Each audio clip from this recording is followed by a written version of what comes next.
So today, before we start, just a very quick briefing again to recap for all of us. So we have 5 minutes preparation when we are at the scenario outside. So we have two clinical consultation station, and the time is 20 minutes each. So when you go in, you have 9 minutes.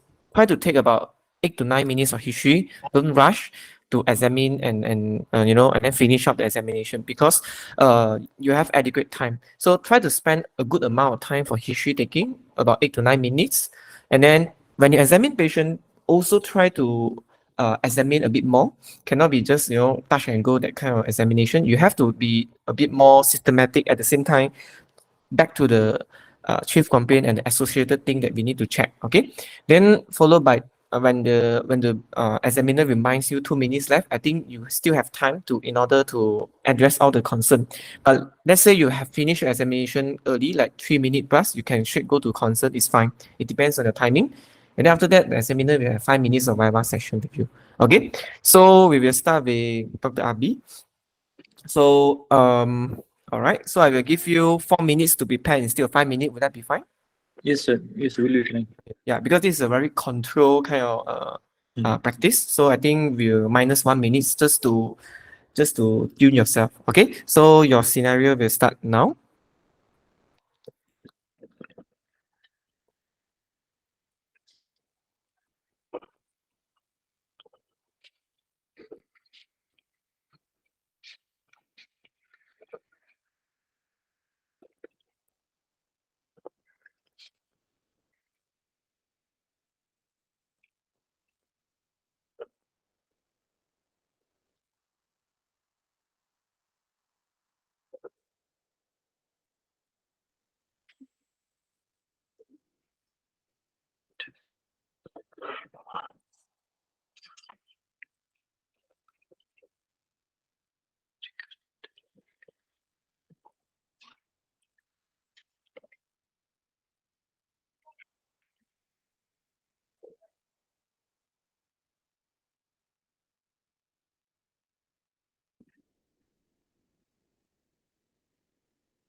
Okay, time's out. Dr. RP, are you ready to start?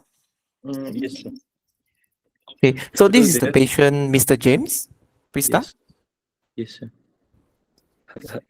Hi there. My name is Dr. Rabi. I'm the doctor in this acute medical unit. Is this Mr. James, 38 years? Yeah, I'm James here. Okay, how shall I address you to today? Yeah, you can call me James. All right, James. So I will be taking some medical history and will be examining you if that's okay with you. Yeah, sure. All right. So, James, I will be taking some notes during our discussion, but I promise this will remain strictly confidential. Okay. Okay. All right, James. So it has come to my knowledge that you've been having recurrent vomiting for about a month. Can you tell me more about it? Yeah, doctor, I have been having vomiting for many times, and it actually happened when I take large amount of meals. This is very disturbing to me, doctor. Okay. So it's been going on for 1 month, right? Yeah, And is it something gradually progressing or it started suddenly for you? yeah, it's something that actually started quite gradually. Initially, it happens about on and off, uh, every alternate days when I take a lot of meals.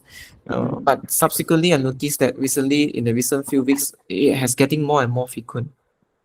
Okay. And can you tell me about how many times do you have this kind of vomiting in a day? Yeah, previously it's about like I say every 1 or 2 days. Now I every time I take my meals is about 3 to 4 times. Okay. And can you tell me what is the color of the content that you vomit? Yeah, I mean it's mainly food particles, and occasionally if I didn't eat much, it come out as just clear fluid. Clear. It's not greenish. No, Okay. And do you feel like sickness, a bit throwing up, nausea? I feel yeah. Sometimes I feel like a bit feeling sick like that. Okay.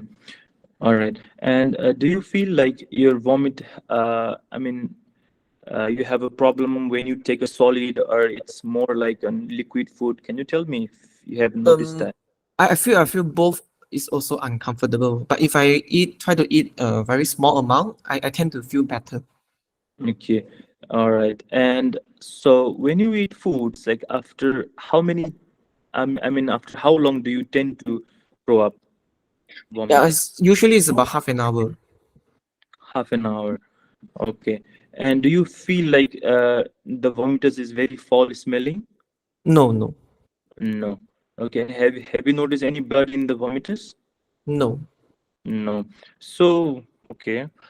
Uh, so anything else that you have noticed recently about that, like any tummy pain, Mm, tummy pain, yes. Occasionally, I feel a bit of discomfort over the upper center side of my tummy. upper center side of the tummy? Mm. Okay. And do you feel like you have any sour taste in your mouth? Mm, Sometimes after vomited, yes, I did feel that. But generally, if I don't have any vomiting, I won't feel so. Okay. And do you feel like you're like a lot of gas is coming up? Yeah, yeah, doctor. I feel very bloated, especially my Mhm. tummy. And does that get worse when you lie down? Not really. It's the same. Okay. And have you noticed anything that makes the vomiting, I mean, better? Better, like I say, if I take small amount of food, then I will feel All better. right. Yeah. All right. Okay, good. And have you noticed, do you have any like, do you feel more thirsty or you have to go to pee a lot of time? No, No. And do you feel, I mean, do you get like very dizzy sometimes? not really. No lightheadedness. Okay. And do you have any headaches? No, Okay. Any change in the vision? no, No. And all right. So, and were you having any pain in your tummy in the past? not really. Not really. Okay, good. And have you noticed any raised body temperature? No, Any night sweats? no. Any rashes in the body? Rash, you mean? Yeah, rashes Online like class. What the redness. link? Want to do something? No, No. Free class. Any joint pains? Not free class. no, Any racing and pacing of the heart? no. Why? Have It's you not doing noticed any anything. change in your weight recently? My weight has been almost the same. I don't Mm, have any weight loss or anything.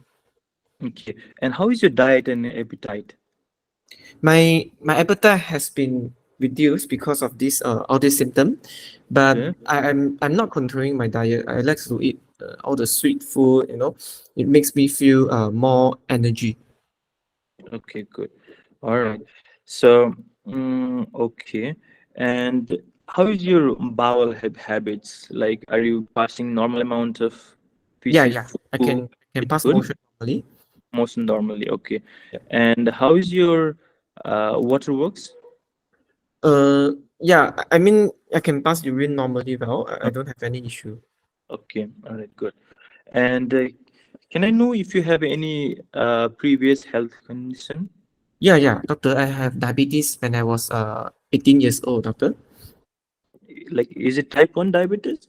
I'm not sure. I'm on insulin though. You're taking the insulin. Okay. Can Mm. you tell me what is the insulin that you've been taking?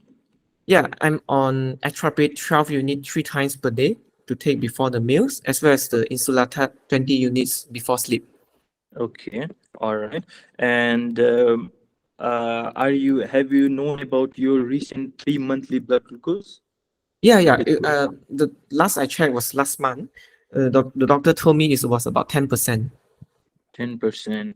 And are you sure that you're taking this medication regularly as prescribed?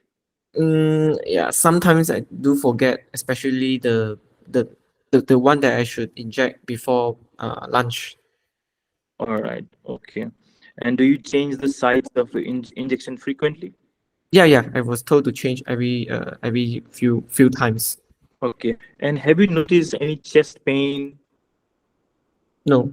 No. Any like in the water works? Do you see any bubbles like any frothy? Mm, yeah. Previously, I noticed my urine was quite frothy, and Frothy. then now I seldom recall that, especially unless in the morning. Okay. Okay. And have you noticed any red color pee? No. No. And do you feel you have any numbness and like tinglingness in your fingers and toes?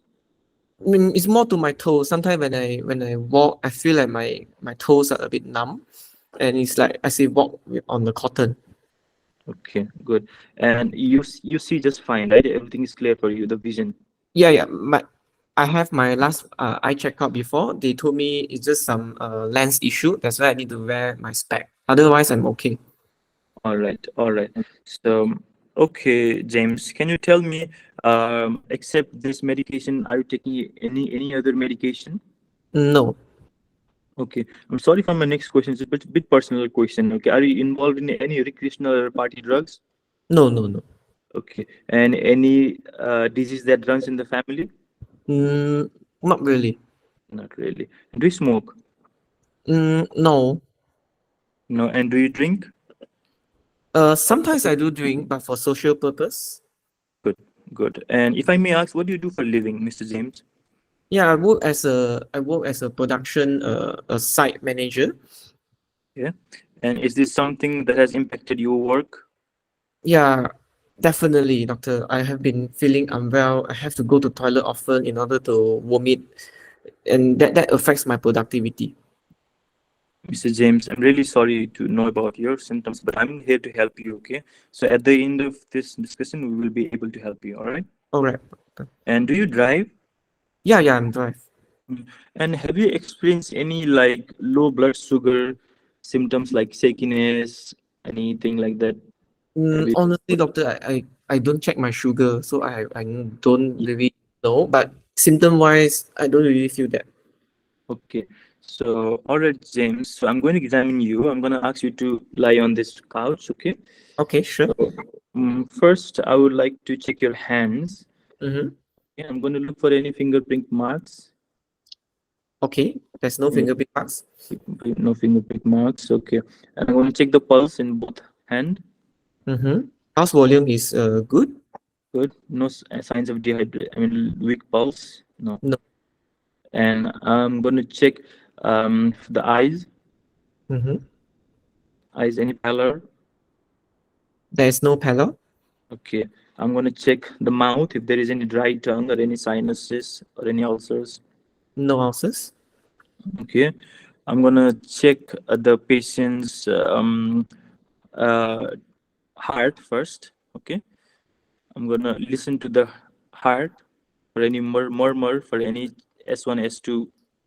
Examiner Okay. told you it's normal. Normal. Okay. And there's no murmur. Yeah, examiner told is normal. Okay. All right. So I'm going to check the patient's legs. Okay. So I'm going to do the fine touch first. Okay. So You this want to is do what? Sorry? I'm going to check the uh, Fine sensation of touch. the lower limb. Yeah, fine Okay, touch. all right. So this is the cotton. It will feel soft. Okay. So I'm going to Mm-hmm. first go up to down from L3, L4, L3, L3. Say yes if you feel the same. Okay. L3, Okay. L3, L4, L4, L5, S1. Yeah, doctor, I can't feel the bottom of my feet. Okay. All right. So I'm going to check for pinprick. This Mhm. would feel sharp like this. Okay. Say yes if you feel the same. Okay. L3, L3, L4, L4, L5, L5, S1. Yeah, I mean it seems to be reduced over the L4, L5, but Okay. it Now, over the lower aspect. Yeah. all right. Now I'm going to check for vibration. Okay.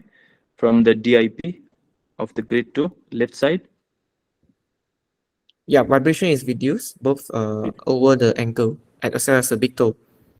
Up to the oh, okay. And I'm going to go a bit more proximally. Yeah, the knee is otherwise okay, can feel. All right. And I'm going to check for joint position sensation. Mm-hmm. As the minister say, you can skip. Okay, all right. So I'm going to go from down to up for the to look for proximal. I'm going to go from distally to the proximally Mhm. for the peripheral sensation. Power is full, both proximal and distal. Okay, okay, good. All right. So all right. I still have time. Yeah, Okay. you have time. I'm going to check for Okay. plantar response. Plantar reflex is actually reduced both sides. It is both sides. Okay. All right. I'm going to ask for the coordination also. I'm going Okay. to ask the 2 patient minutes to. left. Okay. All right. So, Mr. James, I've completed my examination. Can I know what are your concerns for me today? Doctor, can this be stomach cancer? Mr. James, I appreciate your concern, and after examining you, I think the possibility of cancer is very less likely in your case. However, I think your condition is related to your diabetes. It looks like your diabetes is very poorly controlled, and you've been having another complication of the diabetes, like we call it diabetic gastroparesis. And don't bother by the name.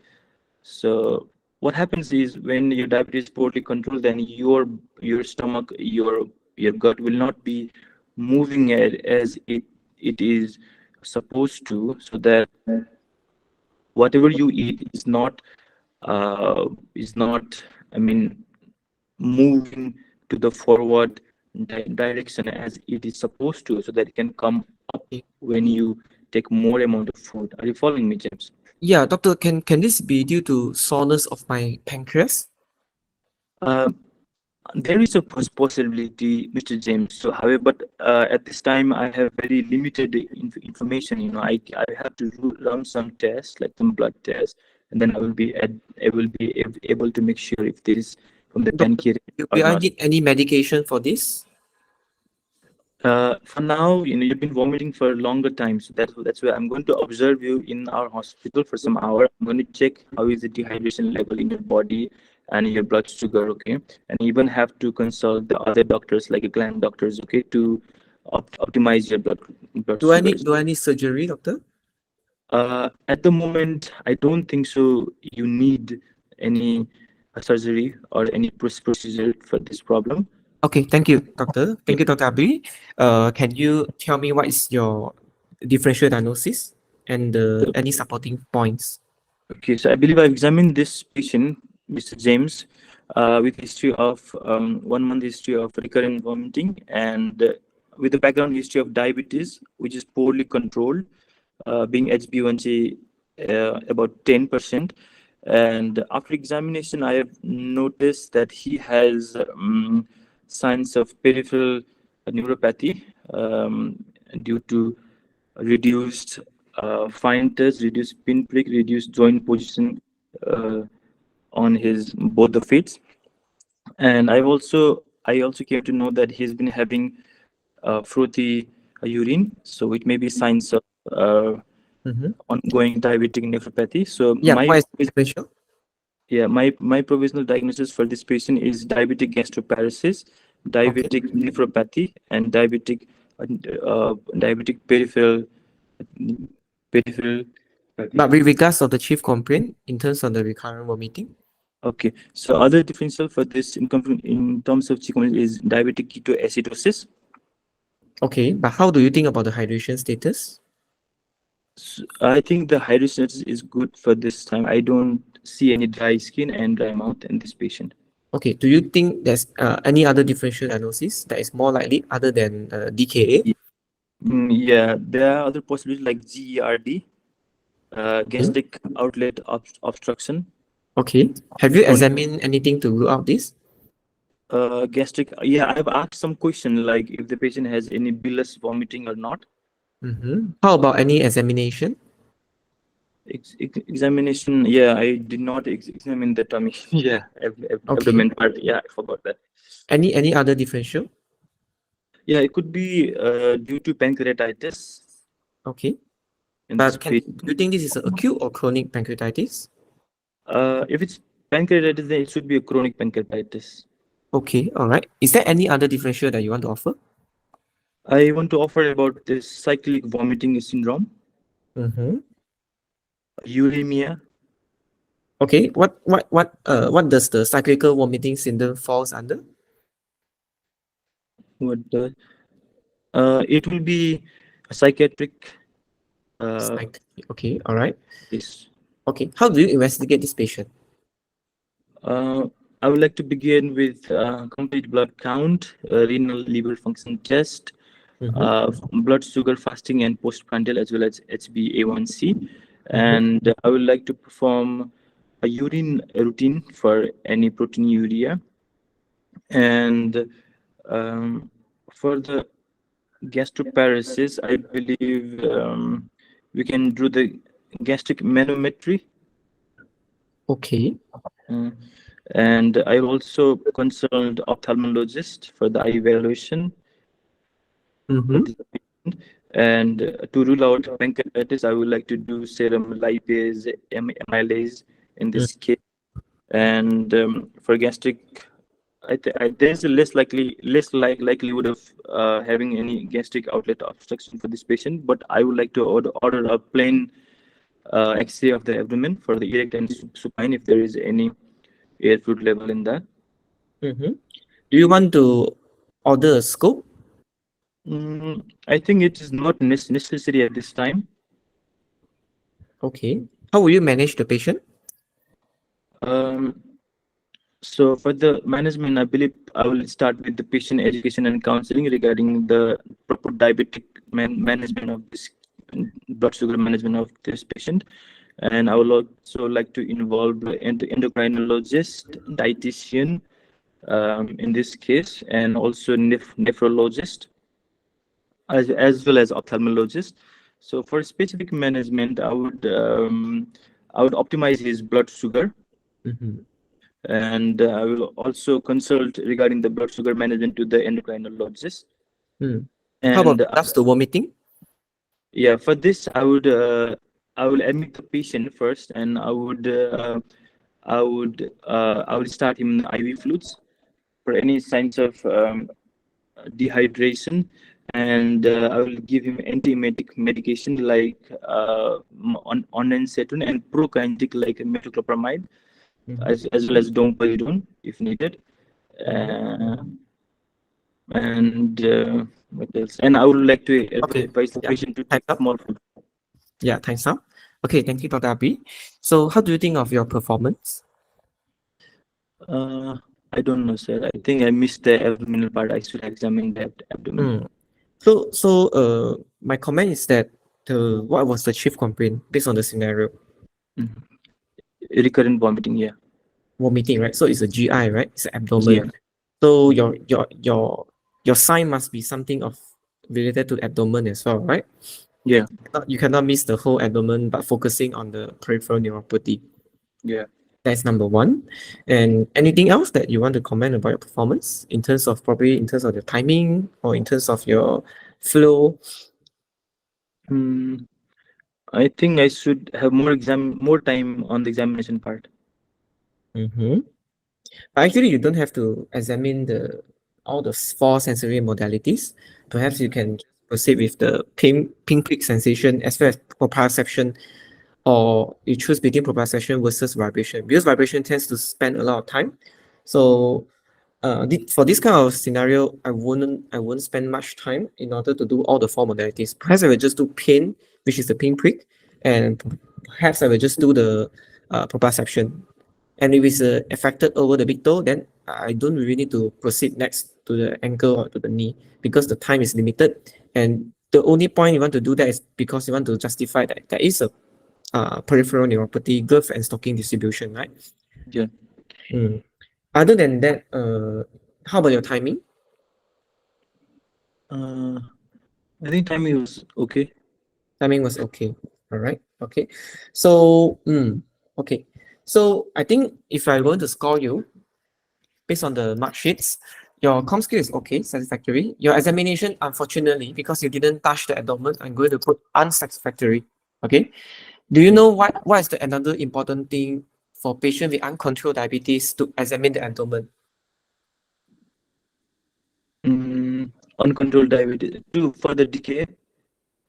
No, I mean any signs you want to look for. You have mentioned when you ask the patient, but when you examine, you didn't look for that. For the diabetes. If there is any masses in the abdomen. Not masses, but the insulin injections sites. Insulin injection. Oh, okay. You want to look for any lipodystrophy. Yeah, Very important. Very important. And you, because of the vomiting, and another differential you should always put on is actually the gastric ulcers or peptic ulcer disease, right? You should feel any epigastric tenderness and actually auscultate for the bowel sound. Look for any hyperactive bowel sound. Okay. Yeah. Right.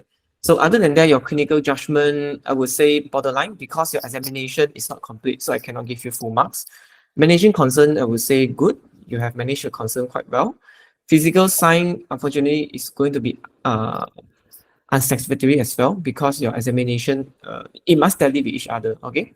So differential diagnosis, I think okay, but to put the DKA at the second differential would mark you down to borderline. Okay, because patient, you have justified yourself that the patient hydration status is good, then patient shouldn't be in DKA. Okay. Another thing is the maintaining welfare. I think you did well. So overall, if you're going to get the marks, I think it will be around 0 to 4, 6, 8, about 16 marks out of 24. Okay. So yeah. So you can see that actually for consult station, you need to score as much as you can. And how to really anticipate that, how to going to score the maximum is actually you imagine yourself as examiner when you calibrate this scenario, what the examiner will want to listen and want to hear in order to score you. Definitely for this kind of scenario, abdomen examination is very important. If you don't perform a full abdomen examination, it's fine.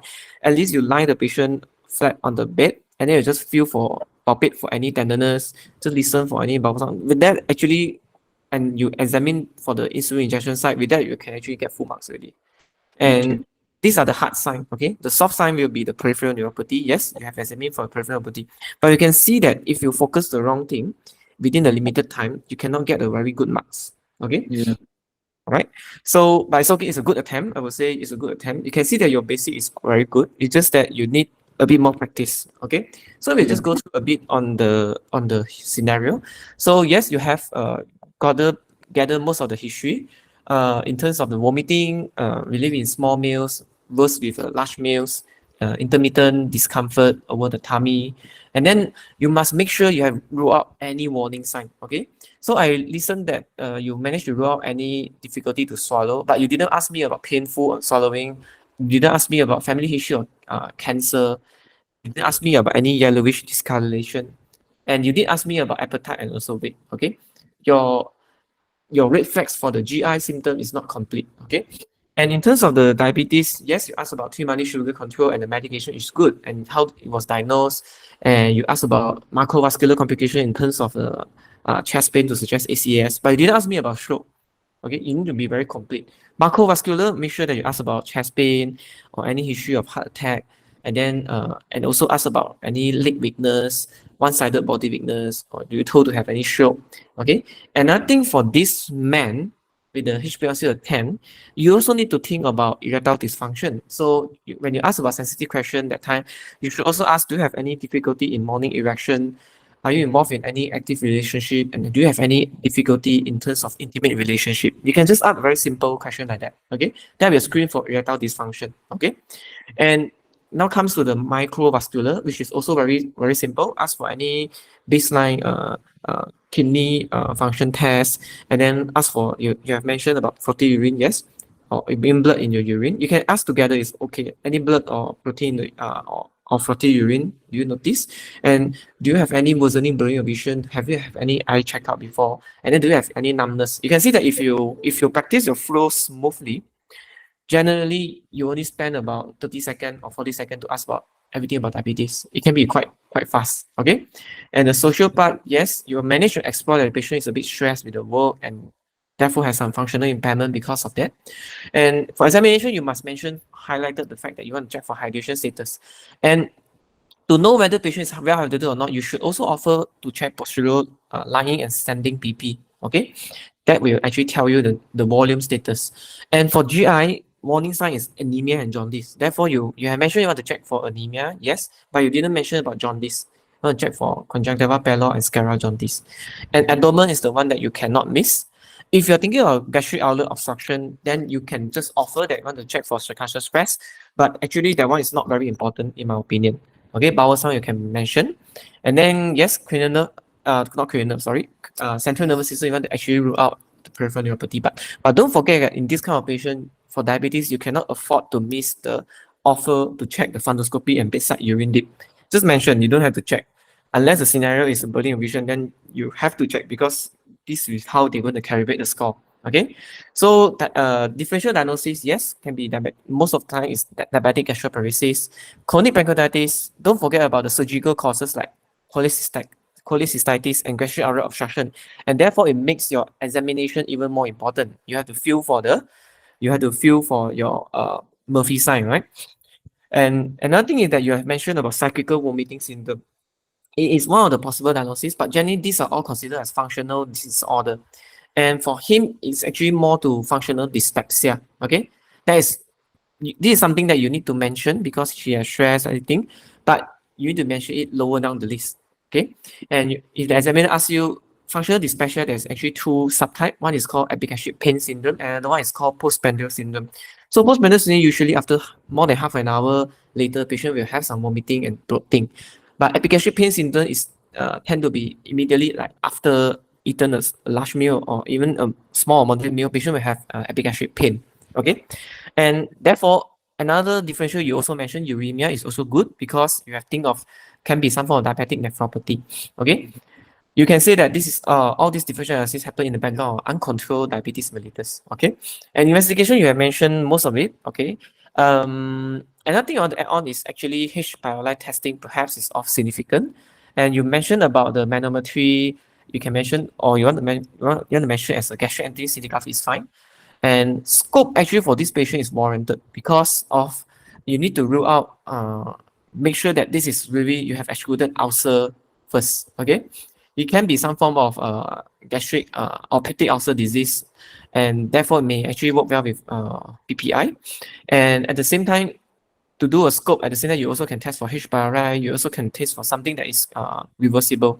Okay, so scope is actually indicated for this patient, but you can also mention that if you don't want to scope, it's fine. You can optimize the symptoms, start some medication. If it's not improved, then it's indicated for scope. Okay, management, you need to cut short your management. Your management, you mentioned about to refer to everyone. You need to mention very fast. Say that focus patient education, counseling, multidisciplinary referral, endocrine to optimize the sugar, titrate the insulin.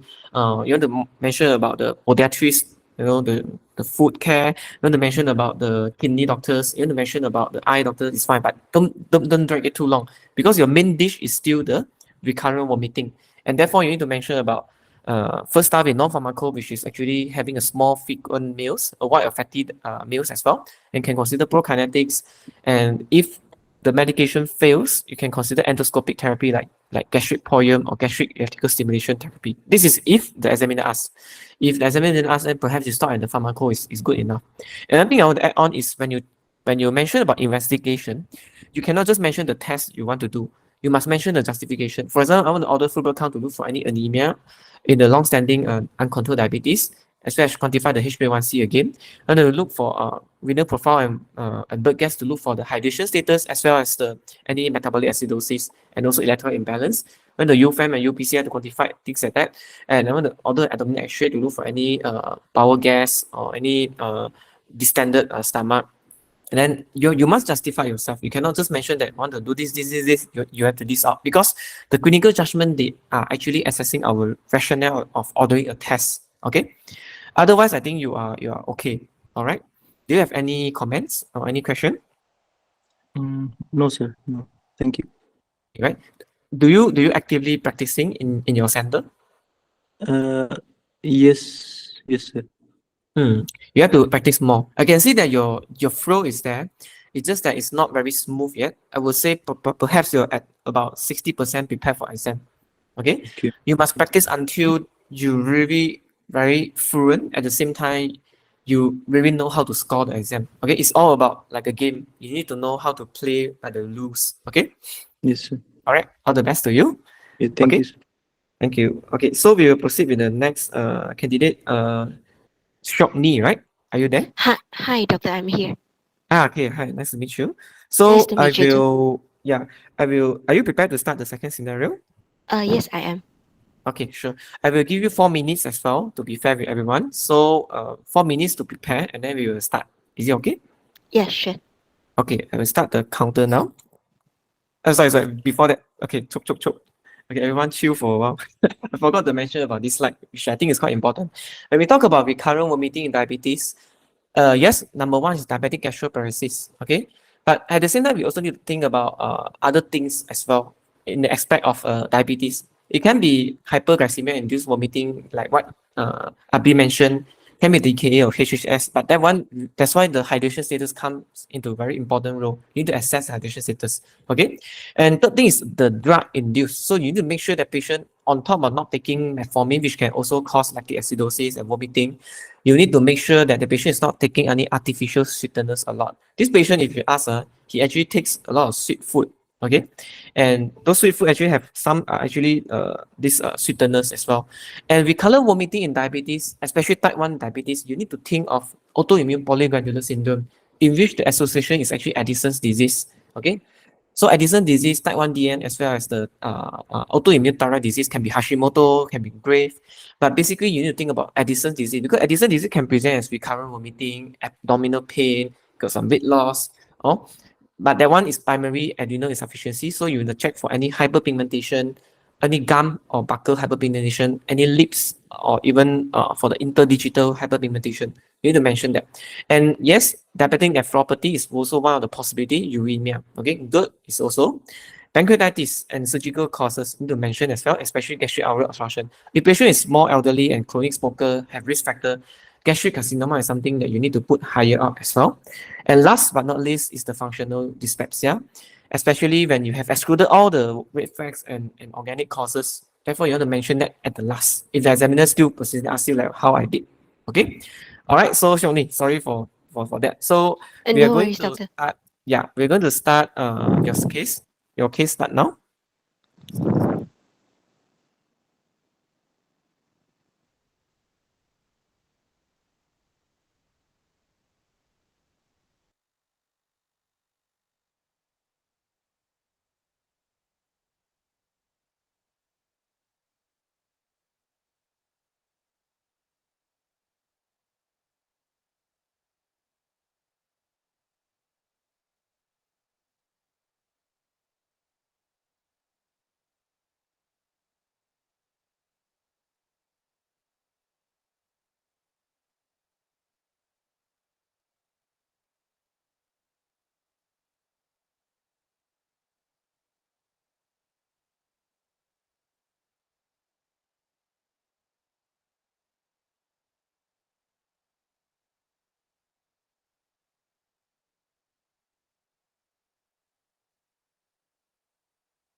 Okay, 4 minutes is up. Shokni, are you ready? Yes, doctor. Okay, Okay. so this is the patient, Madam Rose. Please start. Okay, sure. Good evening. Hi, I'm Dr. Tan. I'm one of the doctor in this medical ward. First of all, can I double check? Is this Madam Rose, 33 years old? Yeah, I'm Rose. Hi, I received a letter from your doctor, from your women health doctor, saying that you have problems with reduced menses for the past 1 year. Do you mind to tell me more about that? Yeah, doctor, I have a lot of issue nowadays, and my main issue is actually I noticed that I started to have no period for about 1 year by now. And previously, my period was perfectly normal, doctor. I see. So, so you do not have periods for the past 1 year? Any like tummy pain? No, no tummy pain. No tummy pain. Any discharge from your private side? No. No. Sorry to ask this. Are you a married person? Yeah, I'm married. I see. Do you have any problem with an intimate relationship? Yeah, doctor, I don't feel any desire to have any intimate relationship. I see. What about any dryness at your private part? Yeah, it's dry, doctor. Okay. Any pain during intimate relationship? No, it's very painful. I cannot even have any intimate relationship. I see. You mentioned that your periods has been you do not have period for the past 1 year. Before this 1 year, is your periods regular and normal? Yeah, it was previously when I started to have period about age of 13 years old, and it always come regularly monthly, about 4 to 5 days in terms of the flow. But for the past 1 year, I realized that my period is initially was irregular. It gets delayed and it only comes a bit like 1 or 2 days and just like spotting. Subsequently, there's no more period. I see. Previously, do you have any problems like with excessive periods or anything like that? No, No. Any pain during your menstrual period? no. No, as well. Okay. I noticed from the letter saying that the doctor takes some bloods for you, and then they Mm. check your thyroid. Do you have any ideas? What's the results is? The doctor told me that the thyroid function is a bit abnormal, but the doctor cannot explain why. That's why the doctor asked me to see you. Sure, I will explain to you. Yeah. So basically, the result shows that there's a hormone in your gland. This gland is called thyroid. It is in front of your neck. The thyroid hormone in your body level is slightly on the low side. Please Mm. allow me to ask you a few questions regarding this. Yeah. I Sure. just want to ask, do you feel you are more tired than usual? Yeah, definitely. I really feel very tired nowadays. I see. Okay. Do you have any like heat or cold intolerance? I feel like if I work in the aircon environment, I tend to get cold easily. I need to wear a lot of sweaters. I see. Is it something new for you? For the past 1 year, yes. For the past 1 year, I see. What about your weight? Any increase? I mean, any weight changes? Yeah, I feel my weight has increased slightly from 76 kg, and then now it's about 80 now. So 4 kilos within how many months? It's about 1 year time. 1 year time. What about your diet and your appetite? My appetite, I don't feel like eating much nowadays. I My see. Yeah, Okay. Any how's your skin? Any dry skin? Any rashes? there's no rashes, but my skin do feel a bit dry. I have to apply a lot of moisturizer. I see. What about any hair loss? Or you feel that your eyebrow is more thinning compared to usual? Not that I know of.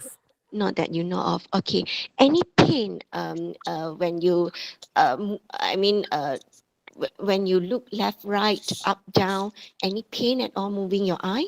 No, No, eh? Any double vision at all? no, Any dry eye, red eye?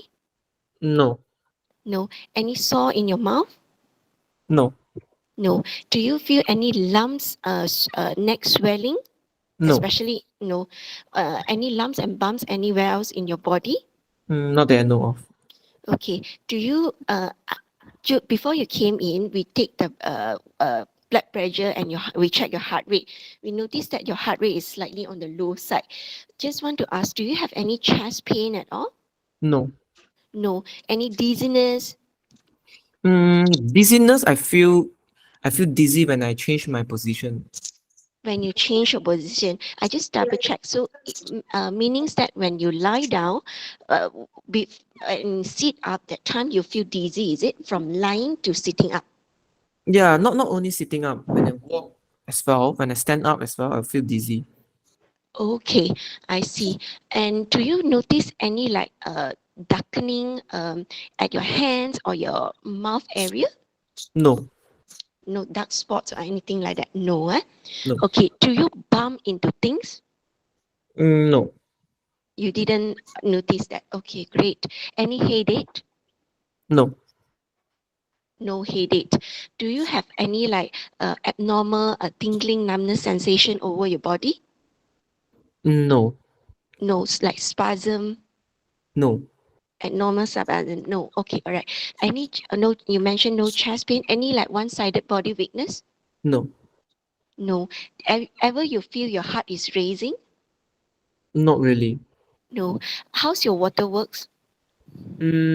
I can pass urine quite normally. I don't feel any unusual when I pass urine. Good. Any like pain passing urine or any frothy urine or any No. blood? No. Mm. Okay. Any change in your bowel habit? I feel I have difficulty to pass motion nowadays, especially for the past 4 to 5 months. I see. Okay. Any tummy pain? No, no tummy pain. No. No tummy pain. Yeah. Any vomiting? Vomiting, not really. But in the past, I used to have a bit of vomiting, feeling sick like that. Okay. I see. Okay. Just want to screen through. No. Any joint pain? No joint pain. No joint pain. Okay. Sorry to ask this personal private question as well. So previously, when you just now you mentioned that you having your menses at 13 years old, am I right? Yes, yes. Okay. So just want to ask this private question. How's your like breast development? Is it normal before? I'm not entirely sure, but compared to my Okay. friends, I think it's quite okay. Quite okay. Like uh do you okay later I'm going to check your hair under your armpit previously. Do you have like hair, I mean excessive hair loss at the private area, the hair area, anything like that? I feel like my body hair is reduced generally though. Reduced generally. Is it something new? Yeah, for the past 1 year. For the past 1 years. Okay, all right. So can I ask, do you have any like medical illness that I should be aware of? Um, no, not really. Other than this menses problem. You are okay. All right. Are you take? I noticed that you are on one medication called Yasmin. Other than that, are you taking any medication? No, No. Any over the counter or traditional medication? no, No. Before this, Yasmin medication, are you taking like oral, contra birth pills medication, anything like that? no. I am not taking No. any birth control pills. Sure. Any surgery done previously, No. or any hospital admission? Hospital admission was when I delivered my first child. I About what? see. Yeah, about 1 year plus like that. About 1 year plus. Can I ask, you mentioned that you are married, and then how many children you have? Only one son. Only one son. During that delivery of your kids, any problem during your delivery or post delivery?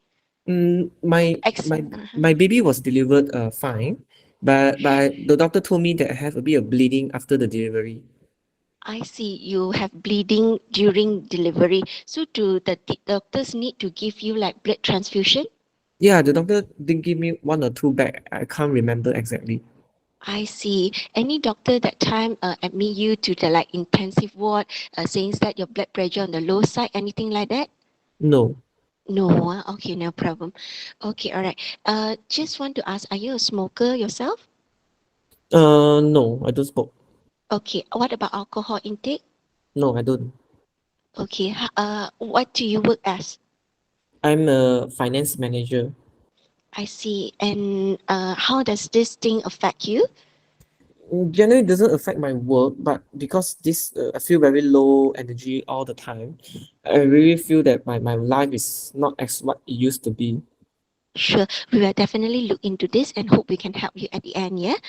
Sure. Okay. And would like to ask as well, any illnesses that runs in the family that I should be aware of? No, No. Just want sorry to ask, do you have like any excessive thirst or excessive like hungriness compared to before? no. No. Is it okay if I examine you? Sure. Okay, so I would like to see the patient general, Mhm. whether general, whether there's any like coarse or dry skin. Then subsequently, I would like to ask the examiner whether I can do the lying and standing blood pressure. Examiner say there is a postural hypotension. Okay, and then I would like to examine the hand to see whether there's any finger prick mark, dry skin, whether there's any sweaty palm, and then subsequently I'm going to feel for the pulse. Sorry, and then I would like to check whether there's any hyperpigmentation at the palmar creases. One by one. So no hyperpigmentation. The hand was actually dry, and there is no rash or hyperpigmentation you mentioned. Okay, I would like to feel for the pulse, any the rate whether it's regular, any radio delay.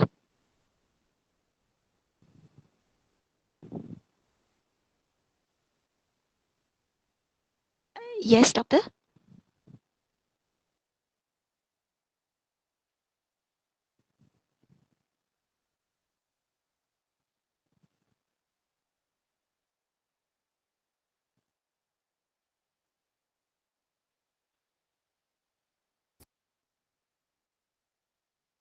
Hello, can you hear me? I think it was off Yeah. just. Sorry, Yeah. I'm not sure whether is it I my line is not good. Yeah, I think it's mine. Okay, so what I will start with the hand and dry skin, everything. Yes. Okay, I So, will resume the doctor, timing now. no problem. Thank you so much. Doctor, I would like to check the pulse, radial pulse, the rate, whether it's regular. The rate is regular. Rate Heart is rate is about 60 beats per minute. 60 beats per minute. Then I'm going to move up to see whether there's any proximal myopathy. Yes, there is maximum myopathy. Okay, and then see the skin generally. Then subsequently, I'm going to move to the hair to see whether there's any spasticity of the hair, whether there's Not any really. loss of wanted distal eyebrow hair loss, and then The eyebrow subsequently is I'm like going. this. Okay, then subsequently I'm going to check the eye for pallor jaundice, check the mouth, see the hydration generally, and then whether there's any pigmentation at the buccal mucosa. No buccal pigmentation. Hydration is good. Okay, and then I'm going to have a quick look at the neck area to see whether there's any swelling, and then ask the patient I mean swallow the saliva to see whether The there's any patient's As the patient swallow, there's no obvious neck swelling seen. Sure, I would like to palpate 2 minutes to left. see. Okay, palpate the neck. When you palpate the neck, there's Yeah. no palpable mass, Okay, and non-tender. then non-tender, then listen for fluids, and then quickly check the CVS, as whether there's any diuretum non-murmur. Then subsequently, I'm going to check lower pedal edema to see whether there's any pedal edema. No Yep. pedal edema. Okay, and then I'm going to quick feel of the tummy area to see whether there's any mass. No mass. So, Rose, I would like to ask, do you have any concerns that you would like to ask me? Doctor, what happened to me, doctor? Okay, so Rose, I'm thinking that you have a syndrome called Sheehan syndrome. Please do not worry about this.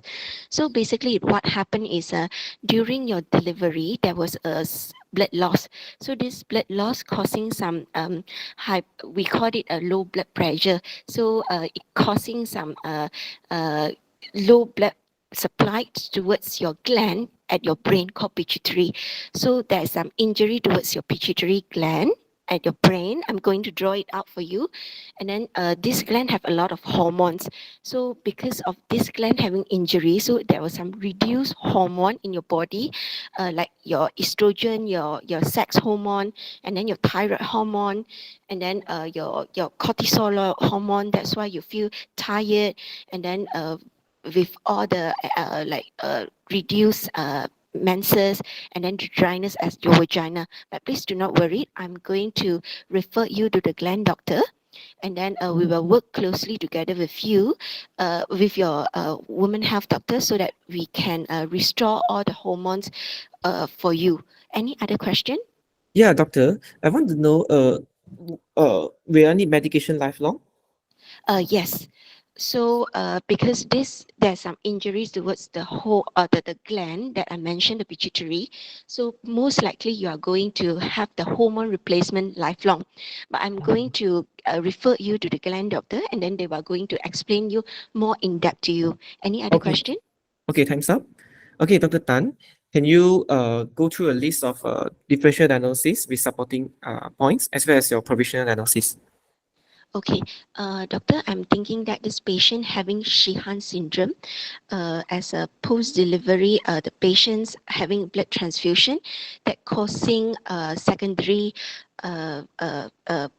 pan-hypopic ovarian pan-hypopituitary, which is reduced in sex hormone, uh, uh, FSH, LH, estrogen, and then the cortisol, ACTH, and the cortisol and the thyroid hormone as well, TSH. Mm-hmm. Mm-hmm. Any That's other not differential diagnosis? okay. Whether What there's was the any scenario second outside? patient coming amenorrhea for the past 1 year. So initially, I want to rule out could it be like primary ovarian failure, but it's quite unlikely as the patient previously having Wait. What was the scenario information given to you other than patient the amenorrhea? hypothyroidism, subclinical hypo. Okay, can this be hypothyroid? It could hypothyroid can cause amenorrhea as well. I want to rule out whether there's What kind of hypothyroidism that you mentioned if it's due to hypothyroid? Hashimoto thyroiditis, doctor. Hashimoto. You're thinking of primary instead of secondary Yeah. hypothyroid for this patient? By right should be secondary. Okay, all right. How do you investigate this patient? Doctor, I would like to start off with a routine blood investigation and check the hormonal panel, which is I would like to start off with a full blood count to check whether there's any anemia, and then infection, total white, whether it's high, whether there's any raised infection, renal profile liver function test, check the hormonal panel such as FSH, LH, estrogen, uh, estrogen, progesterone, testosterone, and then I would like to check ACTH, cortisol level, T4 TSH for this patient as well. And then I would like to screen this patient, imaging, MRI pituitary, and then Okay, I will going to stop a while. So you have yeah, mentioned a few hormonal panel. Is that anything else in the hormone that you want to look at other than the one you mentioned? growth hormone, Okay. Anything growth other than that? hormone, HbA1c, fasting blood sugar, fasting serum lipid profile, calcium phosphate. Any other pituitary hormone that you didn't mention yet?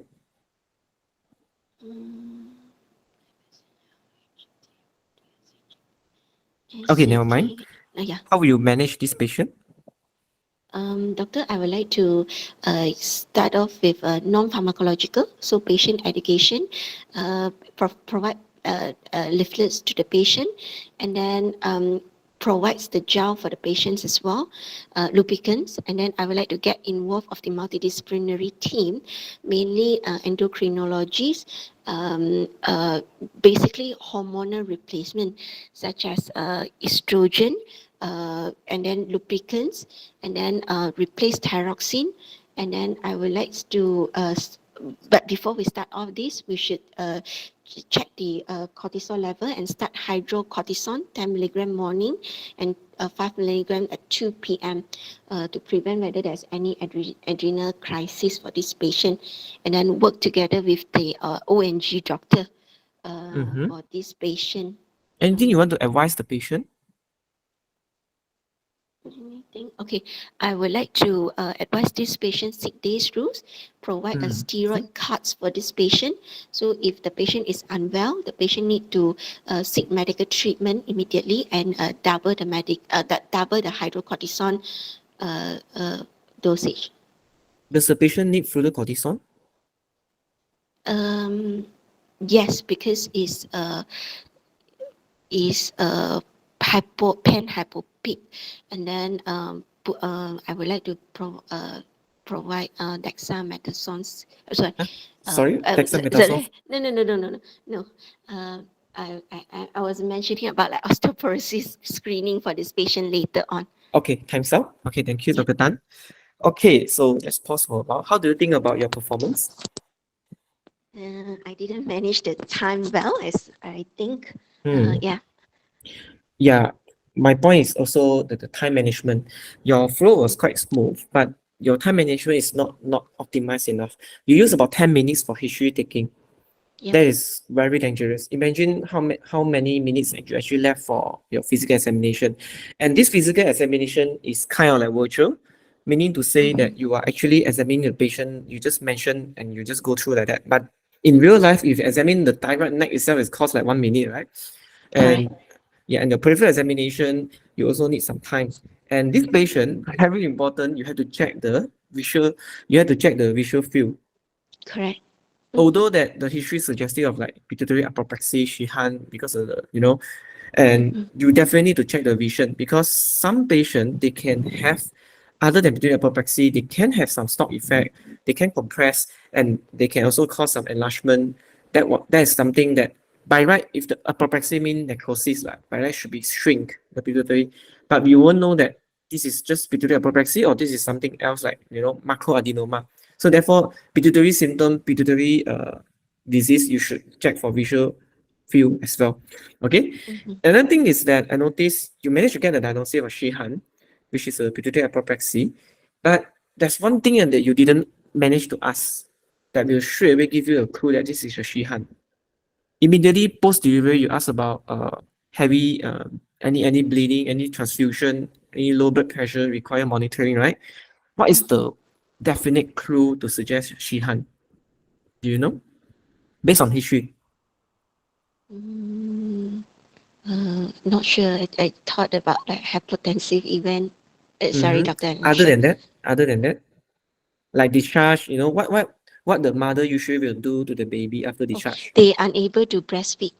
Correct. You must ask this question. It's a golden question. If you ask this question well, and the mother will tell you that, I can't really breastfeed, I have to use all the formula milk, then you know that this is most likely is pituitary apoplexy. And Sure. you should always ask further that the patient got any headache at that time or not. Usually they will have a bit of headache, right? Cannot be no symptom, no? So if you ask me, I will say, yeah, that time I did have a bit of headache. It comes and go and then subsequently no more headache. Okay? Sure. So if I go to mark you, definitely your com skill is good, satisfactory. Examination, I have to give you borderline because you didn't manage to problem. complete all examination, time management issue. Clinical judgment is good, but unfortunately, I need to give you borderline as well because you answered me one question wrongly, which is very okay. important. So for secondary adrenal insufficiency, from the pituitary cause, do you need to replace further cortisone? By right, no. Yeah, no. The answer is no. Correct, no. It's Yes. no, because it's not primary adrenal insufficiency. Your fluidocort is secreted by what pathway? RE, renal angiotensin system. Yeah, it's a RAS, right? It's a RAS Yes. pathway, which So is it's not not related to pen- the pituitary or the HPA axis, right? So by right, you should say no. This is a question to test the clinical judgment as well. If you mention because unfortunately you mentioned that you need to replace the hydrocort as No well as problem, no problem. therefore your clinical judgment is cannot be full marks. Okay, concern is good, but you must save some time for the surrogate to ask you question. I'm very corporate surrogate. I want to try to ask you Yes. more questions to score you, but unfortunately I can only manage to ask you 2 questions. Okay, Yeah. so you cannot explain too long. Okay, and you use a lot of jargon indirectly because you want to explain about the hormone. You talk about cortisol. You talk about other things like okay, I don't know what's that. So you shouldn't do that. You should say that if you want to mention, you can mention something like, I think you have a problem in terms of your glands called pituitary, situated at the middle of the brain. It actually functions to secrete multiple hormones, including stress hormone, sex hormones, and also the thyroid hormone. Okay, so you can just make it very simple. Don't drag it too long. Okay, don't drag it too long. Make a very sweet and concise answer is enough, so that the surrogate got further question to ask you. Okay, all right. So your examine physical sign, yes, not for this patient, not much of physical sign. It's more to negative signs that you need to exclude. Okay, and differential diagnosis, you need to mention central hypothyroidism because your scenario is initially given you a very discordant thyroid function test. Okay, you cannot forget to mention that one. You suddenly shift Central everything to be hypothyroidism. Okay. yeah, which is secondary hypothyroidism. Okay. Okay. All right. So maintaining patient welfare definitely no problem. So you actually do quite well. It's just that because of time management and also your sometimes because of nervous you will answer question wrongly and therefore you got minus here, here, and also a bit of here. So maybe 3 marks out of 3 marks. This is what 2, 4, 6, 7. 3 marks, 11 out of 14, which is equivalent to about 22 marks out of 28. So you can see that if you practice more, I think your fluency is there, but you need to be a bit more concise. If you can practice like what I tell you, then definitely you can score full marks. Your main problem is your time management and your history is too draggy. You need to see. you need to tell yourself what is your approach. Okay. I can see that your approach is like slowly browsing. Oh, now you got it. It's like that. It's not like looking very, precise and sharp to the point to get the diagnosis immediately. Okay. So I'm just going to go through the scenario with you. So you got most of the point. Okay. PCOS is something you want to exclude, especially this is a secondary amenorrhea. Okay. All right. Oh, sorry. Nisha was saying, shouldn't Shihan cause low TSH secondary hypothyroid? Yeah, I will mention that later. Okay. So, yes, the patient are on top of hypothyroid symptom. Initially, when you ask based on the scenario outside, it seems like hypothyroidism per se. But subsequently, when you ask further, got postural dizziness, got a bit of weight loss, cold intolerance, excess energy level, constipation, all these are hypothyroid. But when it comes to sexual desire, and I'm glad that you asked that, but perhaps because you are a lady, that you got no issue to ask this kind of question like directly.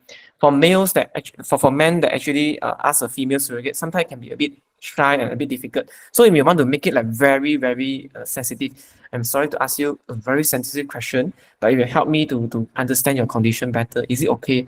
Do you have any issue in terms of intimate relationship, particularly in terms of your desire? Just like that, okay? But you ask a very direct question. Do you have any reduced sexual desire?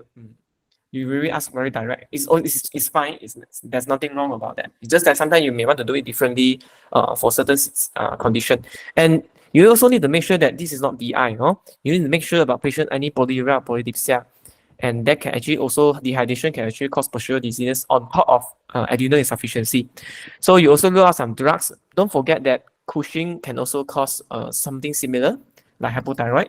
Infection or autoimmune, you did ask a bit of rash, joint pain. I can see that. Infection, you asked about fever. Okay.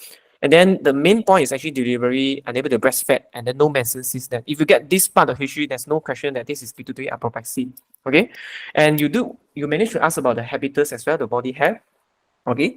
And then you mentioned that you want to check for loss of hair, everything. Then when you come to the examination, no time already. Yeah. Everything Yeah, forget yeah. already. Correct.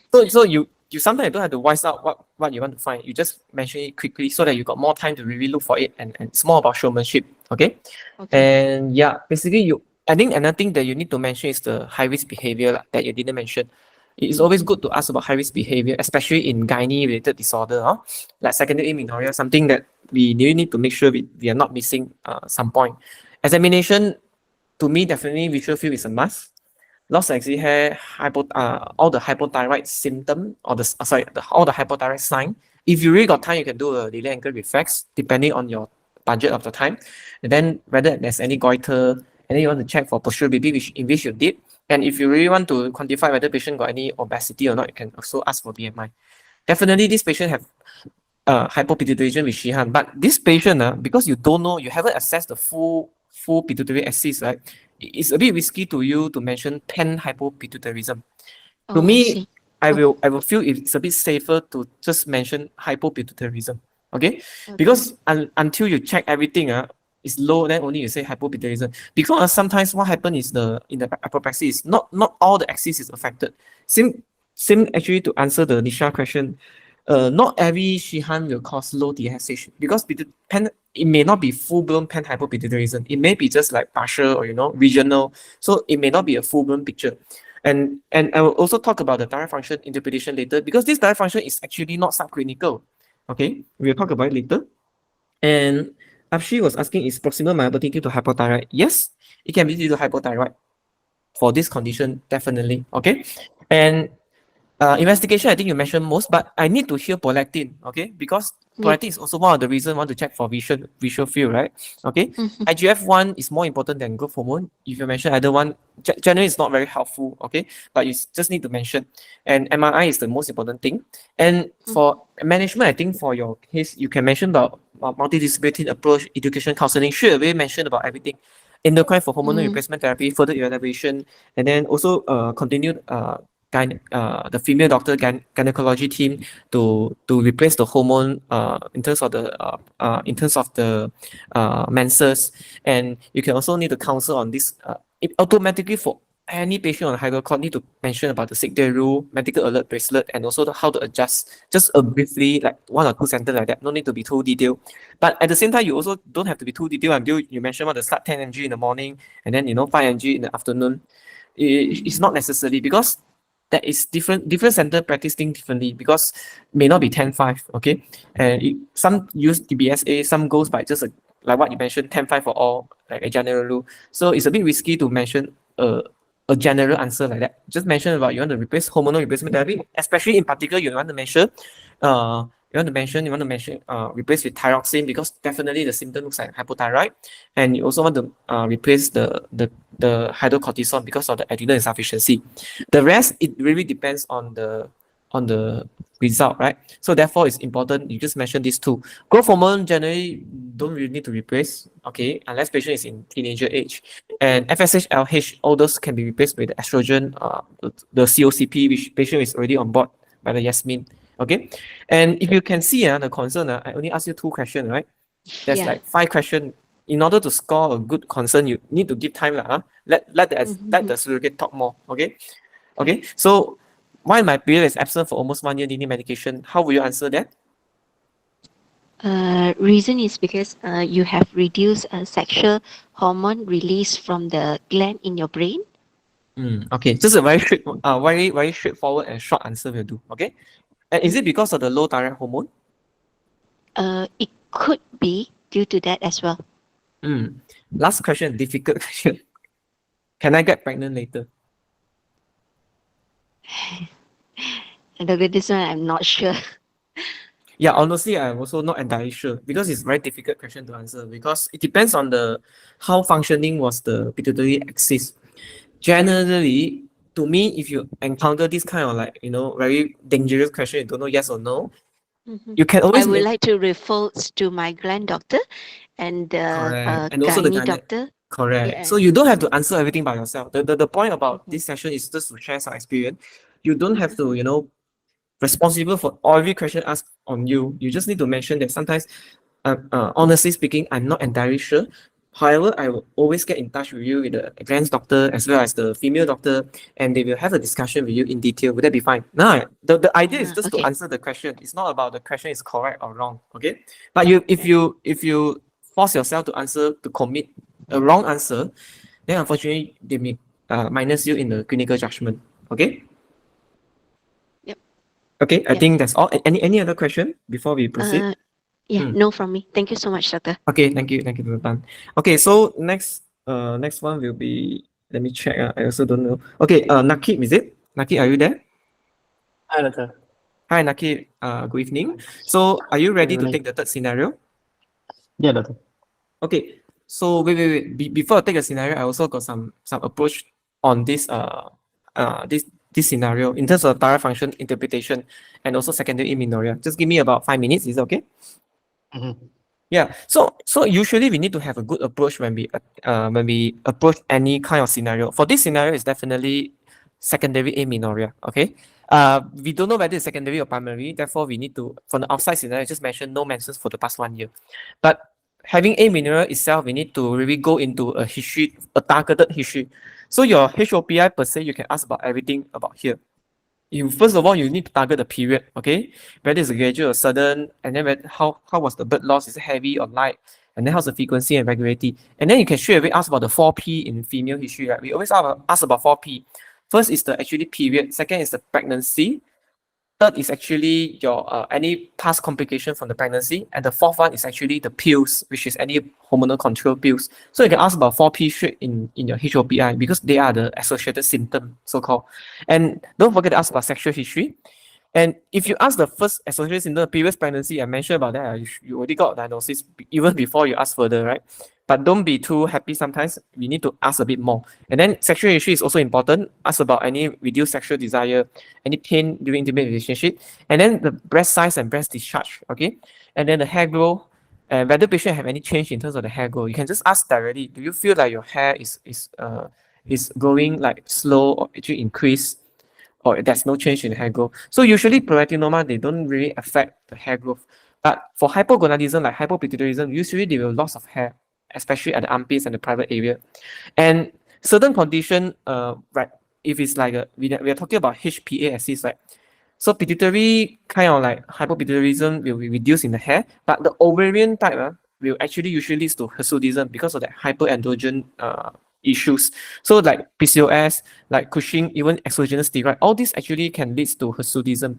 Okay, so this hair distribution, whether it's reduced or increased, can actually give you clue already whether or not you're dealing with which level. Another thing is the hot flushes. Sometimes if patient lack of LH, and the weight is also another important point. This patient actually have weight gain. So you know that weight gain can be hypothyroid, can be Cushing's disease or Cushing syndrome, can be PCOS. If patient have weight loss, you're thinking more to hyperthyroid, can be the intentional weight loss, or can be due to Addison's disease, okay? Something like that. And when you talk about differential diagnosis, once you know that the patient have normal menses followed by abnormal menses, not something born with, which started in menarche, then you know it's secondary. Otherwise, the diagnosis is very clear-cut. Primary amenorrhea for exam purpose is most of the time Turner syndrome, unless there's another differential diagnosis, which we call as premature ovarian failure. But usually premature ovarian failure tends to happen as a secondary amenorrhea. The symptom develop later on. And POF actually associated with autoimmune disease. Same goes to autoimmune polyganglioma syndrome, like type 1 diabetes, like Addison's disease, as well as the autoimmune thyroid disorder. Okay, but for secondary amenorrhea, how do you approach? So you go axis by axis, level by level. So you ask about hypothalamic first. You ask about infection. You ask about possibility of TB contact, and you ask about usually hypothalamic. They usually will have rapid weight loss. Okay, and pituitary wise, you need to ask for a few things. Mainly obstructive symptom. Whether patient got any, I know for exam purpose, we all are very trained. Do you bump into object when you walk? Actually, if you ask this question to a normal patient, they don't know what you're talking about. So to me, it's always better when you ask a question, you say that, do you feel like you have any reduce in your vision, especially at the sides, at the both sides, especially when you walk, you can't see the both sides. Instead of just, do you bump to the object? It's a very, it's very awkward thing when you ask normal people, do you bump into object? Yeah, I do bump into object sometimes when the people don't look at me, right? So it's not very good question to screen. Okay, so you must ask that, is the patient having any reduced vision both sides when they walk or when they see objects? Okay, so also want to look at the drugs problem for pituitary. Ovarian is something very important. Whether patient undergo any form of drugs, any chemotherapy, and also this autoimmune related disease. That's why you want to ask about autoimmune symptoms. And PCOS is something is more like long-standing, and they will have a lot of weight gain. This is definitely scenario you can put PCOS as well, but it doesn't tally with all the clinical presentation. And then the rest is the systemic condition like hypothyroid, chronic disease, or Cushing. But this one that cannot be hypothyroid because the thyroid function is like low, right? So actually the patient does not have subclinical hypothyroid. The patient has, what was the result again? Let's go back. The patient actually has a normal TSH with a low free T4. So this is actually not subclinical hypothyroid, because subclinical hypothyroid means that your free T4 or T3 is actually normal, but your TSH is actually low. So this is the opposite. This is what we call as isolated hypothyroxinemia, right? Which is a bit discordant, right? We shouldn't expect this kind of thyroid function test. So it's always good to go back to some basics in terms of thyroid function test. This is a very good article. I believe everyone that go through endocrine rotation or anything that related to thyroid function interpretation will actually read about this article. Very important article that we should think about it. Okay, so up here is actually hyperthyroid. At the bottom is actually hypothyroid. Okay, so with hyperthyroid, the usual pattern, this is normal. The usual pattern is what we're expecting is the TSH should be low and free T3 or T4 is high. This is overt hyperthyroid. So the causes is the usual causes that we need to remember. And this other side is actually TSH is actually high, but free T4, T3 is actually normal. So this typical subclinical hyperthyroid. Okay. But our patient is actually belong to this spectrum in which the TSH is actually normal, but the free T3 is actually low. So this is actually isolated hypothyroxemia. And this kind of condition, you need to think about a few things. You need to make sure the patient is not sick. So non-thyroid illness can actually present as this kind of thyroid function test. And you can see that it's mentioned here clearly, it can be central hypothyroidism. Because sometimes to answer a Nisha question in the chat box, sometimes not always the TSH production is impaired. Okay, they may have still have some production of TSH, but it's not full. Okay, and therefore it may not have adequate stimulation to produce a lot of T4 or T3. Okay, and definitely sometimes in this kind of scenario, you may need to repeat your thyroid function test to make sure that you're not dealing with assay interference. Okay, all right. So can please explain? Okay, I saw some question again. Cortisone question raised by surrogate. Yeah, I'm the surrogate, right? Okay. So the usually for primary adrenal insufficiency, so it's actually both mineral corticoid and glucocorticoid are deficient because these two are produced by the adrenal gland. But if you're talking about secondary adrenal insufficiency, you're talking only about glucocorticoid axis that was directly related to ACTH, okay, from CRH to ACTH to your cortisol. Okay, your mineral corticoid is actually independent of the HPA axis, hypothalamic pituitary axis. It's actually monitored by your renin, angiotensin, and aldosterone system, right? The aldosterone is the mineral corticoid, and therefore, if you're thinking about this is the central causes like or hypopituitarism, it shouldn't affect your aldosterone, which is therefore it doesn't warrant replacement of fludrocortisone. Okay, so this is the answer. Yeah, so the hypothyroid I won't go through, but basically it's also quite interesting. You can see that this pattern is also quite interesting. Isolated hy hypothyroxemia, in which this is actually hyperthyroxemia, in which you can see that two important thing, it can be due to TSH secreting TSH OMA, we call it, or resistant to what we call is RTH, resistant to thyroid hormone. But this is actually a bit more advanced, I would say. Generally, you just need to know how to interpret the result. And sometimes I think RCP exam will definitely give you a normal cutoff point. Sometimes if they somehow miss out the cutoff point, I think you have to kind of like know how to interpret it. But to me, it's simple. The T4 is usually 11 to 12, the normal range. And the TSH is actually 0.5 to 5. It's not very difficult to remember. This is the general cutoff, okay? But usually they should give a normal value. Even the potassium also low, they will give you the normal value is like 3.5 to 5, something like that, to make the exam fair for everyone. Okay, so we will go back to who again? Nakib, right? Hello, are you there? Okay, yeah. All right, so we will start the timer. Your time start now.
Okay, time's up. Dr. Nakib, are you ready? Yep. Okay, so this is Miss Wong. Please start. Hi, my name is Dr. Nakib, one of the medical officer in the acute medical unit today. Are you Mr. Wong, 34 years of age? Yeah, Miss Wong. Okay, Ms. Wong, today I'm going to ask you a few questions and examine you in a short while. I will jot down some notes and I'll make sure it remain confidential and try my level best to give my full focus on you. That be okay? Sure. Okay, Ms. Wong, it has come to my attention that you are having rash and fever. Could you tell me more about that, Mr. Wong?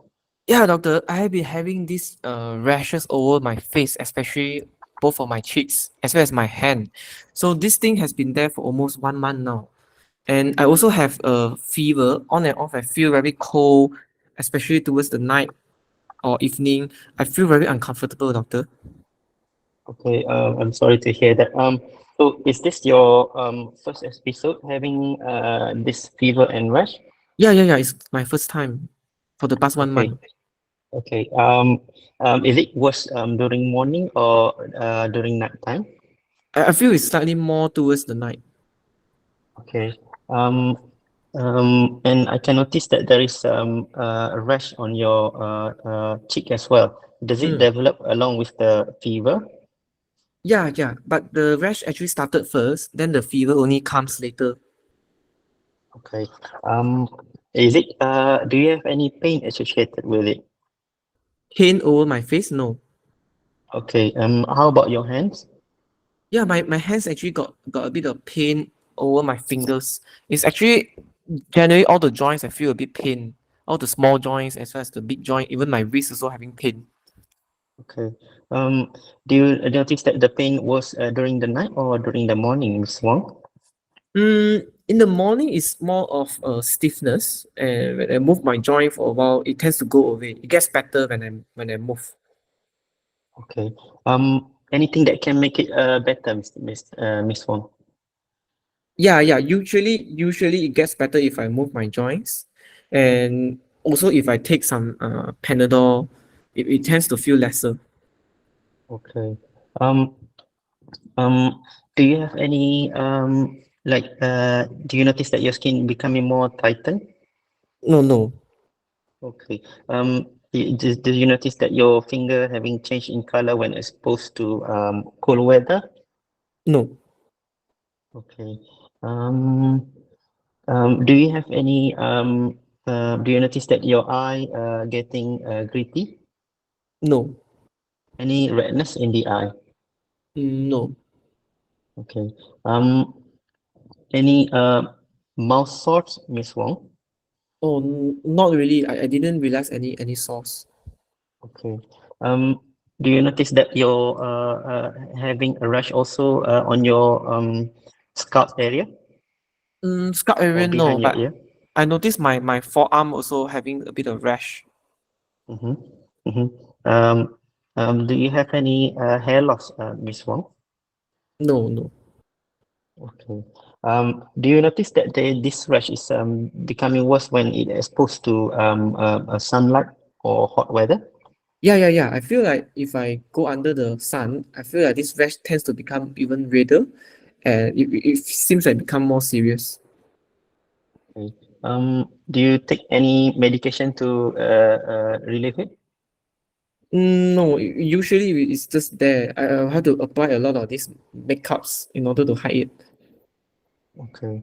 Um, um, do you have any other lumps or bumps on your body, Miss Wong? Not that I know of. Okay. How about your eating habit? Eating habit? Was it Mm, normal? yeah, I think quite normal. I didn't have any change in my diet recently. That's really good. Any problem? Any swallowing problem, Miss Wong? No. Any tummy pain? No. Okay. How about your bowel motion? I can pass motion regularly. It's just almost same as my usual. I usually pass about once per day. Okay. Do you notice how's your water work, Miss Huang? Um, I think it's normal, same as previously. Okay. Do you notice that your water was becoming more frothy? You mean my urine become more faulty? No. Yes, so okay, okay.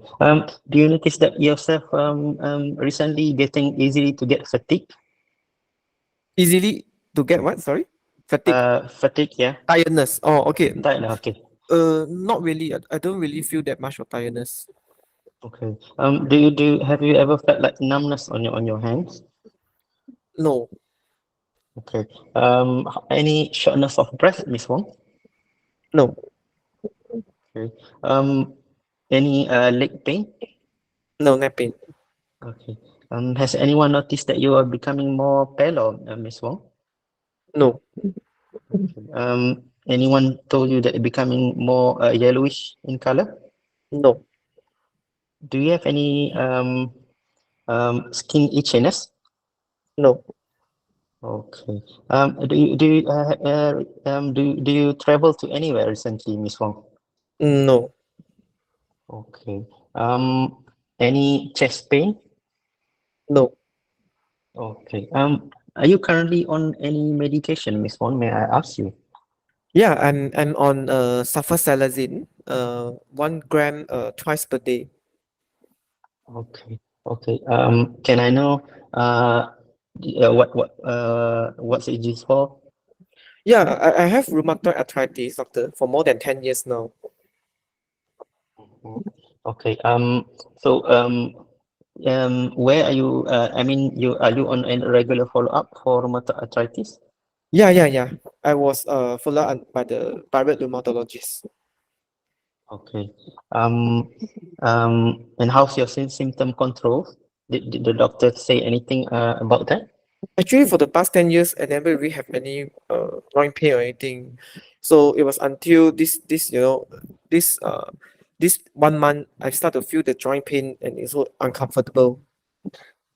Okay. Okay. So the joint pain is only on your hands, yeah? Yeah, it's mainly on my hand and wrist. Okay. So are you compliant to your medication? Yeah, I'm taking it every day, twice per day. Okay. Do you have any allergy, Miss Wong? No. Okay. So now I have a few sets of questions that I need to ask each of my patient. Would that be okay? Okay. Do you smoke, Miss Wong? No. Okay. Have you ever smoked? No. Okay. Do you consume alcohol, Miss Wong? No. Okay. Um, um, what did you do for life, Mr. Wong? Miss Wong? Yeah, I work as a promoter, doctor. This rash really affect my quality of life. You see, I had to make out every day, spend half an hour before I go to work. Okay. Yeah, this must be very difficult for you, but we'll try our best to help you in this situation. Okay. Mm. Miss Wong, are you on a long-term relationship right now? Yeah, I have a boyfriend. Okay. Are you planning to get married anytime soon? Yeah, I actually plan to get married next year. Okay. I'm happy for you, Miss Wong. Miss Wong, do you okay, may I examine you, Mr. Wong, Miss Wong? Yeah, sure. Okay. So now, I'm going to check the hands, feel, move, look, feel, and move for any swollen joint or tender joint. Mm-hmm. Okay, so now I'm going to see any rash at any other place in the body. No, there's only like a bit of the dorsal part of the forearm which is not shown in the photo. Patchy rash. Okay. So I'm gonna do the functional assessment as a like can the patient unbutton the shirt or can he do the door knock movement? The patient can mimic the unbuttoned shirt posture, gesture, and also can also turn, but she have a bit of tenderness. She says she feel pain when she do that. So I'm going to see is there any rheumatoid nodule? There's no rheumatoid nodule. Okay. Any So I'm going to inspect it in the face, looking for any conjunctival pallor, inspecting for any oral ulcers. No oral ulcer, no pallor. Okay. So I'm going to inspect the I'm going to auscultate the lungs for any fine crepitation. There's no crepitation heard. Okay. So now I'm going to auscultate the heart as well for any murmur. There's no murmur. Okay. Um, I'm going to palpate the abdomen as well for organomegaly. There's no hepato or splenomegaly. Okay. So I'm going to feel for is there any pedal edema. There's no pedal edema. Okay. So now I'm going to feel for is there any proximal muscle weakness in this patient. And you check for proximal muscle weakness. The patient power proximal and distal is 5 out of 5. Mhm. Okay. So um, Miss Wong, do you have any concern right now? Yeah, doctor. Is this SLE, doctor? As for now, we are still investigating you, Miss Wong. We're going to send a few blood tests to confirm that you are having a condition such as SLE that is related to that is occurring at the same setting as rheumatoid arthritis. Oh, Is that okay, Miss Wong? yeah. Please send. I want to know what's the cause. Can this rash reverse? Is it reversible? Um, most of the time, it will be reversed with a proper medication and regular checkup. Um, However, we need to confirm regarding the exact 2 minutes cause left. first. Okay. I'm going to confirm with my consultant. Is there any other drug related that can induce the rash, or it can be due to SLE as well? Okay. Do I need to be on treatment lifelong for this condition? Um, we will try to first you need a few medication that needs to be started on you so that your symptom is getting well controlled, and then if you remain stable over a period of time, maybe we can further plan to stop you on the medication. However, you need a proper treatment plan first and a regular follow-ups, Miss Fong. Doctor, I'm planning to get married soon. Is it any problem if I going to get pregnant later on? Um, Unfortunately, Miss Wong, um, pregnancy in a condition in a patient with SLE, for example, it need to be a planned pregnancy, Miss Wong.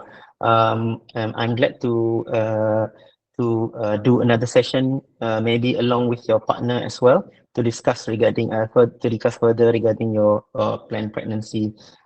Most of the patient, if they remain stable over time, they can have a planned pregnancy.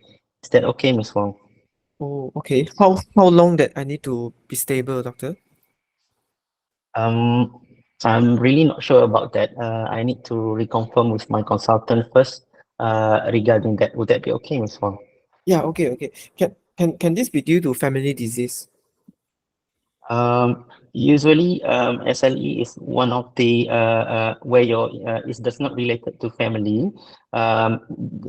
Because of this disease is usually is because of the misdirected immune system of your own body that is attacking the multiple system on your body, such as your skin, your joints, and there is a risk that it can attach to the other organ as well. Miss Wong. Oh, okay. All right. Miss Wong, do you have any other question to ask me before we end our session? No. There's no more question. Miss Wong, before we end our session today, I would like to provide you some leaflets and brochure regarding the SLE. And also I will give you the ER number and the contact number just in case you are develop symptoms such as fever, oral sore, or loss of hair or any shortness of breath, you might contact the number and we might get back to you as soon as possible. Will that be okay, Miss Wong? Yeah, okay. Time's out. Okay, Dr. Nakib, can you talk to me regarding the differential diagnosis as well as the provisional diagnosis with supporting points? Okay, Dr. So Miss Wong, 34-year-old lady. History of children complaint is basically she developed rash, which is a mala rash around her face and also his on her nasal bridge for around one month period, and then she also having a fever as well for 1 year for 1 month duration. On other not she also complaining of multiple joint pain, which is inflammatory in nature, and she has a underlying rheumatoid arthritis, which she claimed currently to be stable, and she's currently on sulfasalazine as well. So my What is your provisional diagnosis? diagnosis, my diagnosis for this lady would include SLE, um, and that is interrelated to maybe rheumatoid arthritis as well, or what we call as a mixed connective tissue disease. Okay, is there any other Um, differential diagnosis? the other differential diagnosis that would include a condition such as maybe um, um, a seroconversion of HIV as well, because of this patient having a rash and also fever, which is in 1 month duration. Okay, but do you The elicit any high risk behavior? Do you ask anything about it? No, I don't ask any of them. Okay, is there any other Um, differential? any other differential will include other rheumatic condition such as dermatomyositis or systemic sclerosis as well. Okay, all right. How will you investigate this patient?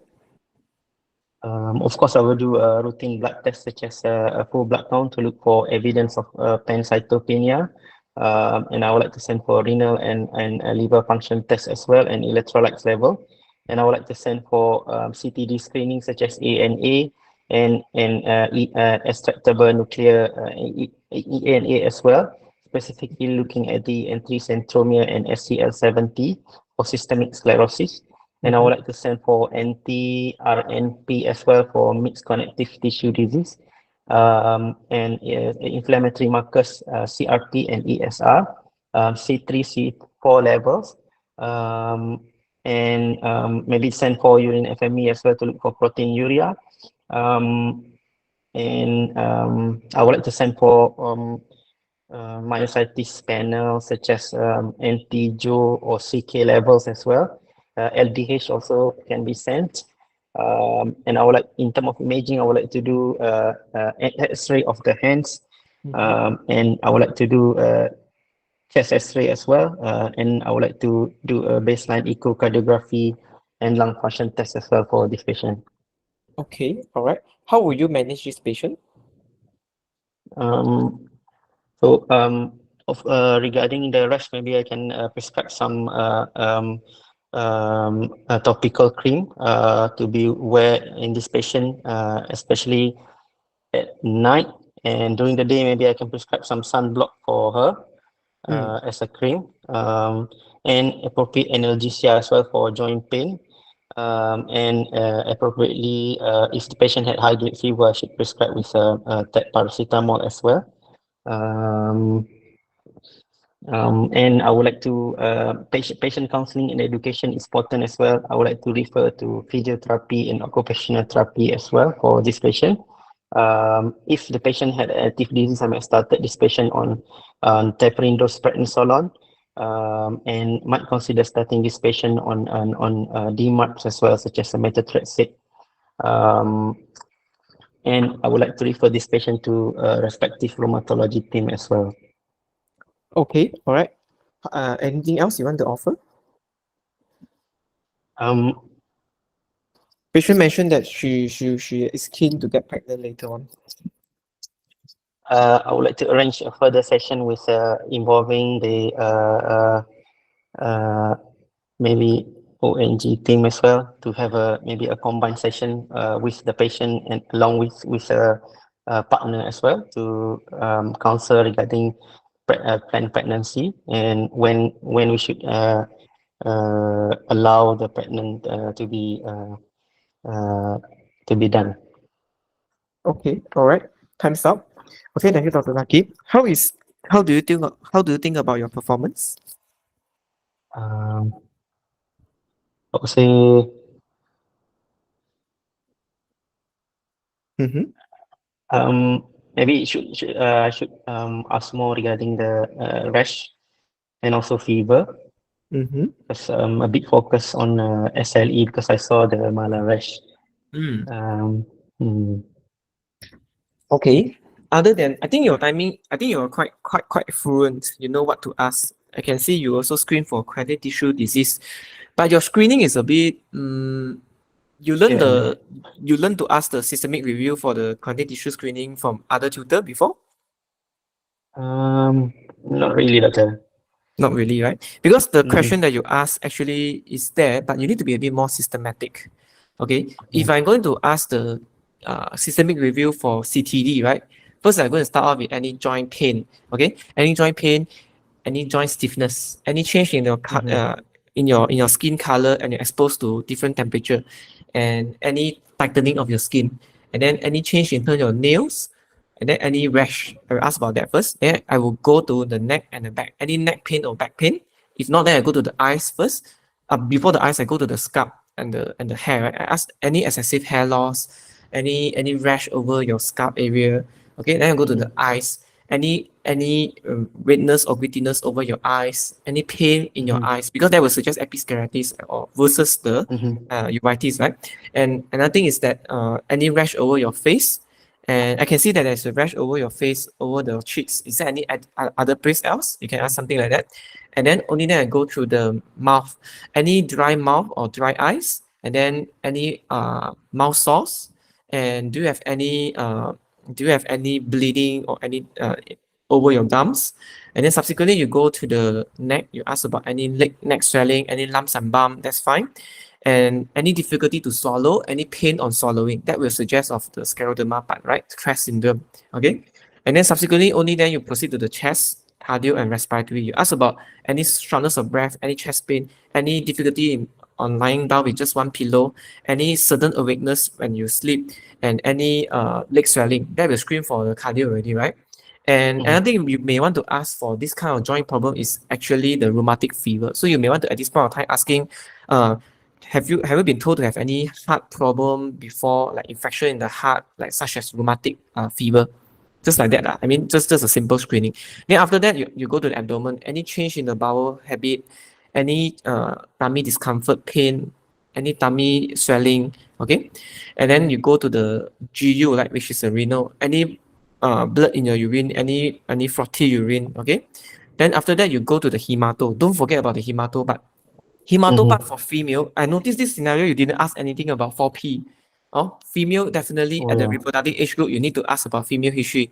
You need to ask about pregnancy, not period pregnancy, past pregnancy complication, as well as pills. So for this patient, I will ask hemato part in terms of connective tissue screening. I will ask for pregnancy straight. Do you have any other pregnancy before this, and any complication in the past? Do you have any hormonal pills? How is your menses in the past? Is it regular? And then I will ask straight, have you ever have any episode of blood clots in your veins, like your legs or your lungs? And then have you had any problem in terms of having any difficulty in exertion? Do you have any increasing whiteness over your face? Or do you have any excessive blood loss? That will suggest for anemia, right? And then then if you want to ask a bit more, you can ask about any other than rash, any white reddish spots over your body to suggest the bruising lah, if there is, okay. Then only then, if you still got a bit of time when you want to ask if let's say patient got back pain, then you have to focus on the back pain as well. For back pain, the approach is a bit different. You would ask about mechanical versus inflammatory, and after that, to localize whether it's upper back pain or lower back pain. Then after that, you need to ask about neurology as well. If let's say that is, so if let's say there is a back pain, it's a lower part of the back pain, do you have any electrical sensation like from the up to the down? And then do you have any issue in passing urine or any bowel motion? I notice everyone likes to use waterworks or like, for bowel motion, they like to use back passage. But all these are very ancient English. I think all of us, we don't use this term when you talk to our patient, right? We just ask, can you pass urine normally? Can you pass motion regularly? Just like that. I think just be normal. It's okay. You don't have to use the ancient word, because certain tutor actually teach us to be like, very professional, use a very classic English, but actually don't need, okay? You didn't manage to get the diagnosis, unfortunately, because you forget to ask very important question. So you asked about drug history, right? You asked the patient is on I mentioned patient is on sulfasalazine 1 gram twice per day, right? And then but strange thing is actually patients on RA was like quite stable for the past 10 years. Why develop something new now? So the question that is we always forget to ask in exam when you get nervous, do you have any recent change in your medication? You must ask this question, okay? Another thing is, even if the patient on the same medication also, if the answer is no, then you need to ask the second question. How about any change in the dosage of the medication recently? Okay? So because if you didn't ask that, you didn't manage to get the diagnosis. If you ask me, I will tell you, yes, actually listen, for the recent 6 months, I have just switched from methotrexate to sulfasalazine because I developed some very severe form of diarrhea, loose stool. So the doctor switched me to this medication called sulfasalazine. With that, you know your diagnosis. The diagnosis is drug-induced lupus, right? It's not SLE per se. Because for the symptom, for SLE to come out in exam, right, need to fulfill the SLIC criteria on now the latest EULA criteria 2022. You need to have more fluid systemic organ involvement, okay? In which all the questions that you ask, you may have a bit of proteinuria, a bit of hematuria, a bit of serositis, this kind of picture. You must have a bit more things, cannot be just rash and also joint pain. It can still be SLE. It's just that you need to exclude something that is more likely in this patient. Okay, so if I'm going to mark you for this case, definitely com skill, definitely you are good. Examination, I think your examination is quite good, quite good flow. I will give you a full marks here, and then clinical judgment is also good. Concern is actually good. Just that the clinical judgment, maybe I will need to cut you off because your diagnosis is wrong. So probably just borderline. And your sign is there, correct? But your differential diagnosis, unfortunately, because you didn't get the diagnosis, so you will get unsatisfactory. Some examiner will give you, once your differential diagnosis is unsatisfactory, some examiner will give you 0 as well for the clinical judgment. Depends on how the examiner treat you. And generally, both examiner must give almost the same marks. Cannot be too huge discrepancy. Okay, so therefore that's why to get the good diagnosis, correct diagnosis, important. Even if your diagnosis is not the first diagnosis that you mentioned, you should at least put like number 2 or number 3 of the differential diagnosis in order for examiner to help you. Because you didn't put, when I ask you again and again, you didn't put this differential diagnosis, I cannot hint you, right? You can see that. Yeah, so that's how the exam plays, in which you need to get at least your differential diagnosis. One of the answer is inside the list, so that the examiner will try to hint you to prioritize a bit, okay? To try to drag you to the pass. And because of that, actually some examiner can give you 0 here. Okay, the rest, some are very fierce ones. Some examiner, once your diagnosis is wrong, then they will consider most of the thing borderline, and then negative UU, which is unsatisfactory for most, other than the maintaining welfare and the clinical com skill. So you can see it can be quite deadly. So the idea is still need to get the diagnosis correctly, or else your marks is almost about the half mark, like 28 marks. You only get maybe about 10 to 12 marks usually. That is what happens when you get the diagnosis wrong. Okay, but don't worry, this is a practice session. This is just how we practice, so that you will know what are the expectations. So you're actually able to get most of the thing correctly. You asked about the weight loss. Do you ask about weight loss? Because I cannot remember. Weight changes, I think I asked doctor. You asked about weight changes, right? Okay, so yeah, and I think definitely you have tried to exclude SLE, and then you didn't ask about flushing, palpitation, and diarrhea, which may suggest carcinoid. Okay, remember mala rash, other than mitral stenosis, which is so rare. That's why you want to examine the cardio. I don't know whether you examine cardio for that reason or not. But anyway, mitral Myelin rash is also one of the differential diagnosis of mitral stenosis, but I definitely would not put that if there's no underlying heart problem or any heart symptom at all. But carcinoid is also can present as myelin rash. Okay, so therefore also need to be excluded. Drugs. So you need to ask about drugs. Really need to ask about drugs. Okay, and you notice the patient fever or not outside? I think on your 37. Oh, is it I that? didn't do it. It's my fault then. It's my fault. I forgot to edit the vital sign. Okay, so this is not Okay, counted lah. that's Huh? fine. Not it's not counted. Okay. Anyway, but the joint you did mention that look, feel, and move. So your joint examination must be a bit more lah. Huh? Your look actually you try to look for any deformity. You don't mention any you don't have to mention during your examination, but you just showmanship. Try to look for any deformity, any changes of the skin, joint deformity, and any swelling joints lah. Then after that only move. You need to do some movement lah. Cannot be straight away functional test one. You need to move. Just feel first before you move. Just feel from the elbow, feel a bit of joint, and then go to the wrist, and then go to the palm as well as all the fingers lah. Just feel a bit like that. Okay, and then you ask patient to flip the other side, and then you feel again, palpate again. Then only you try to do some functional tests or so-called you want to, because this station you're not expecting to get like carpal tunnel or anything, right? So if you're thinking about peripheral nerve examination, you may want to do an okay sign like that just to screen whether there's any any wrist drop, any median nerve or even radial nerve palsy lah, to suggest peripheral nerve. But usually we don't do that in the rheumato examination. We straight away go to functional. I think the easiest way you can do is to do a hand grip. Okay. Unbuttoned shirt for female sometimes can be a bit, unpleasant to them to do that. So for this kind of patient, I will ask them to do, okay, can you hold my hand with 2 fingers? Okay, just hold my hand. Just hand grip is easiest, right?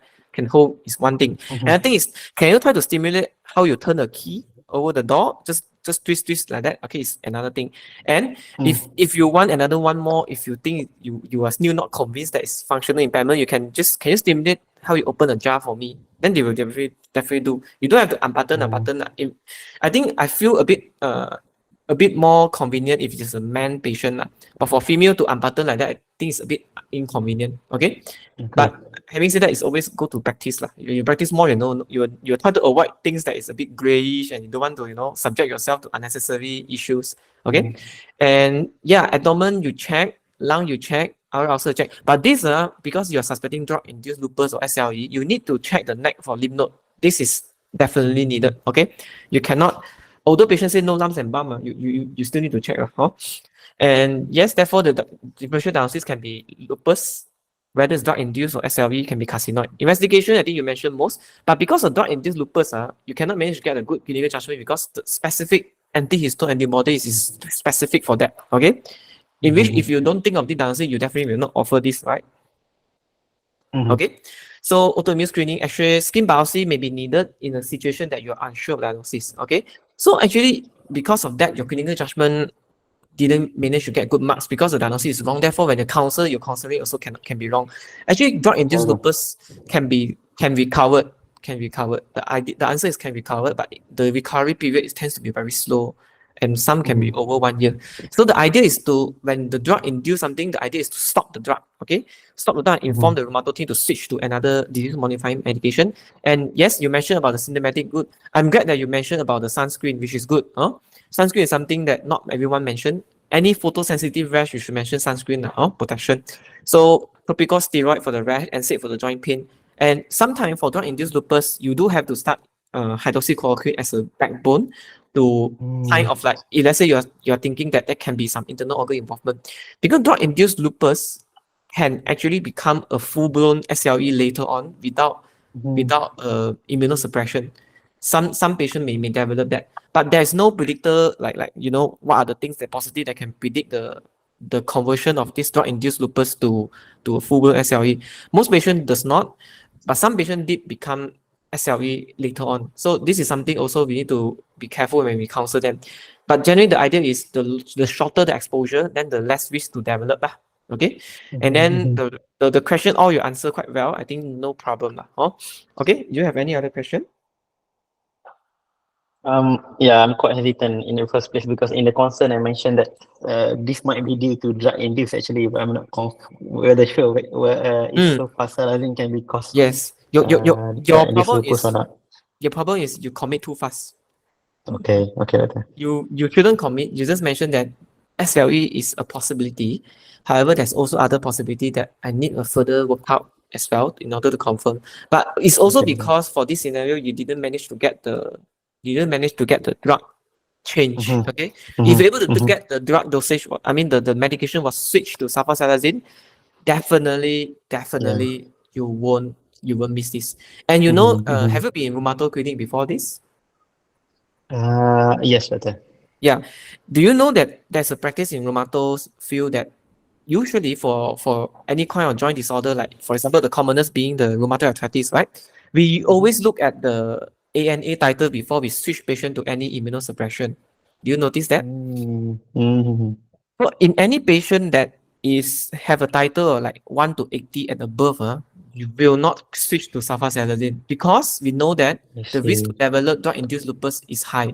Okay. Mm, So that's another learning point for you to remember this scenario because it's not a routine practice to change the sulfasalazine as an alternative immunosuppression unless the mm-hmm. ANA title is low. But this Okay. scenario definitely you won't know in exam, you won't know the title. But this is something very high in the back of your mind as a suspicion. The moment a person change to sulfasalazine or patient is on sulfasalazine, you'll be wondering, is the patient having a risk to develop drug-induced lupus? Okay. Mm-hmm. All right. So this is Mm-hmm. something a point to take note on. Okay. I think just a short note on the drug-induced lupus. Basically, based on ARA or American Rheumatology Association criteria, lah, you must have at least one clinical symptom out of four. The patient actually have a bit of fever on and off, a bit of rash and arthralgia. Already 3 out of 4 already fulfilled. So that's why the fourth one is lymph adenopathy. That's why if you know the criteria, you know that you should check the lymph node. Okay, because Okay. Okay. if let's say there is palpable lymph node, then it's confirmed already lah. Oh, but this is Mm-hmm. already fulfilled the criteria, the clinical symptom. Positive ANA and no prior SLE symptom or diagnosis in the past, and there is a temporal relationship. So the drug initiation is also important. It's unlikely to Mm-hmm. develop drug-induced lupus like on sulfasalazine, for example, for like 3 to 4 years, unlikely. Because to Mm-hmm. fulfill the diagnostic criteria, it must be something quite recent, like 3 months to up to 2 years. Okay. Okay. And the another thing is that there is like a Ripple's trial for hypoglycemia, right? There is clinical resolution when the drug is Mm-hmm. stopped. Okay, something like that. So you must fulfill all this to say that the patient have drug-induced lupus. So what are the medication that can cause drug-induced lupus, Akib? I just remember the top three one: hydralazine, procainamide, and isoniazid, if I'm not mistaken. Yeah, Isoniazid. that's the only Right. three that I can remember. Yeah, So right. Yeah, I think there's a lot more. I think your knowledge is still quite fresh. I'm glad that you can manage to mention some of it. So actually it's very difficult, right? In exam, when go to clinical kind of exam, it's no longer like theory, right? So it's always have to have some form of mnemonic or something for you to help you to recall, right? Especially when you are stressed, Okay. like cannot think already. Like, examiner ask you, say, like, I don't know. So you must have something in the back of your mind. So the mnemonic which I feel useful is actually SHIP MCQ. Okay. So see. SHIP is basically S is the sulfasalazine. H is the hydralazine, I is the isoniazid, P is procainamide, it can be penicillamine, M is like metaldopa, C is like chlorpromazine, which is very, very used, classical antipsychotic, and Q is actually your quinidine. So you can remember SHIP MCQ or you can go by classification of drug. Every class also like, antiarrhythmic is procainamide PQ, the Vogel-Williams classification like 1. And the antihypertensive like hydralazine, metadopa, HCTZ also. This is another common medication that can also induce drug-induced lupus. And antibiotic like isoniazid, minocycline, pyrazinamide. Antipsychotic, chlorpromazine, DMARD is mainly the sulfasalazine and penicillamine because we hardly start anyone on penicillamine anymore. Anti-TMA also less likely because most of the time we use the adalimumab and all those. Adalimumab is also possible.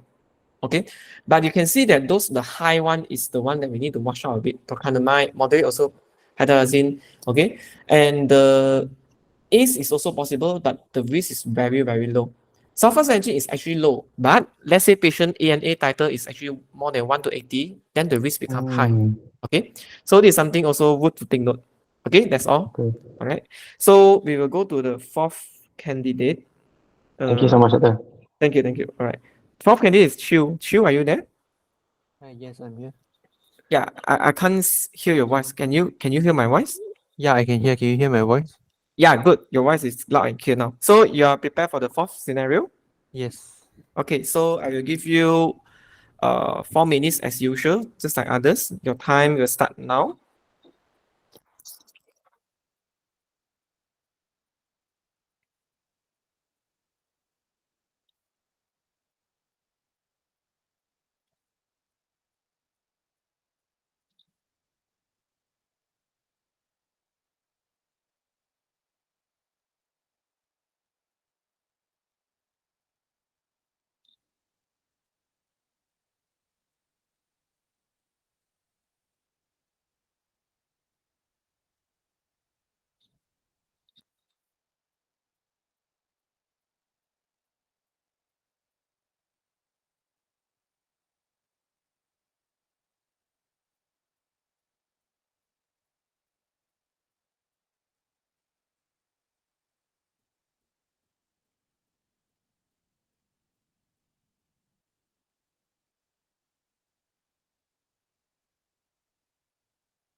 Okay, time's up.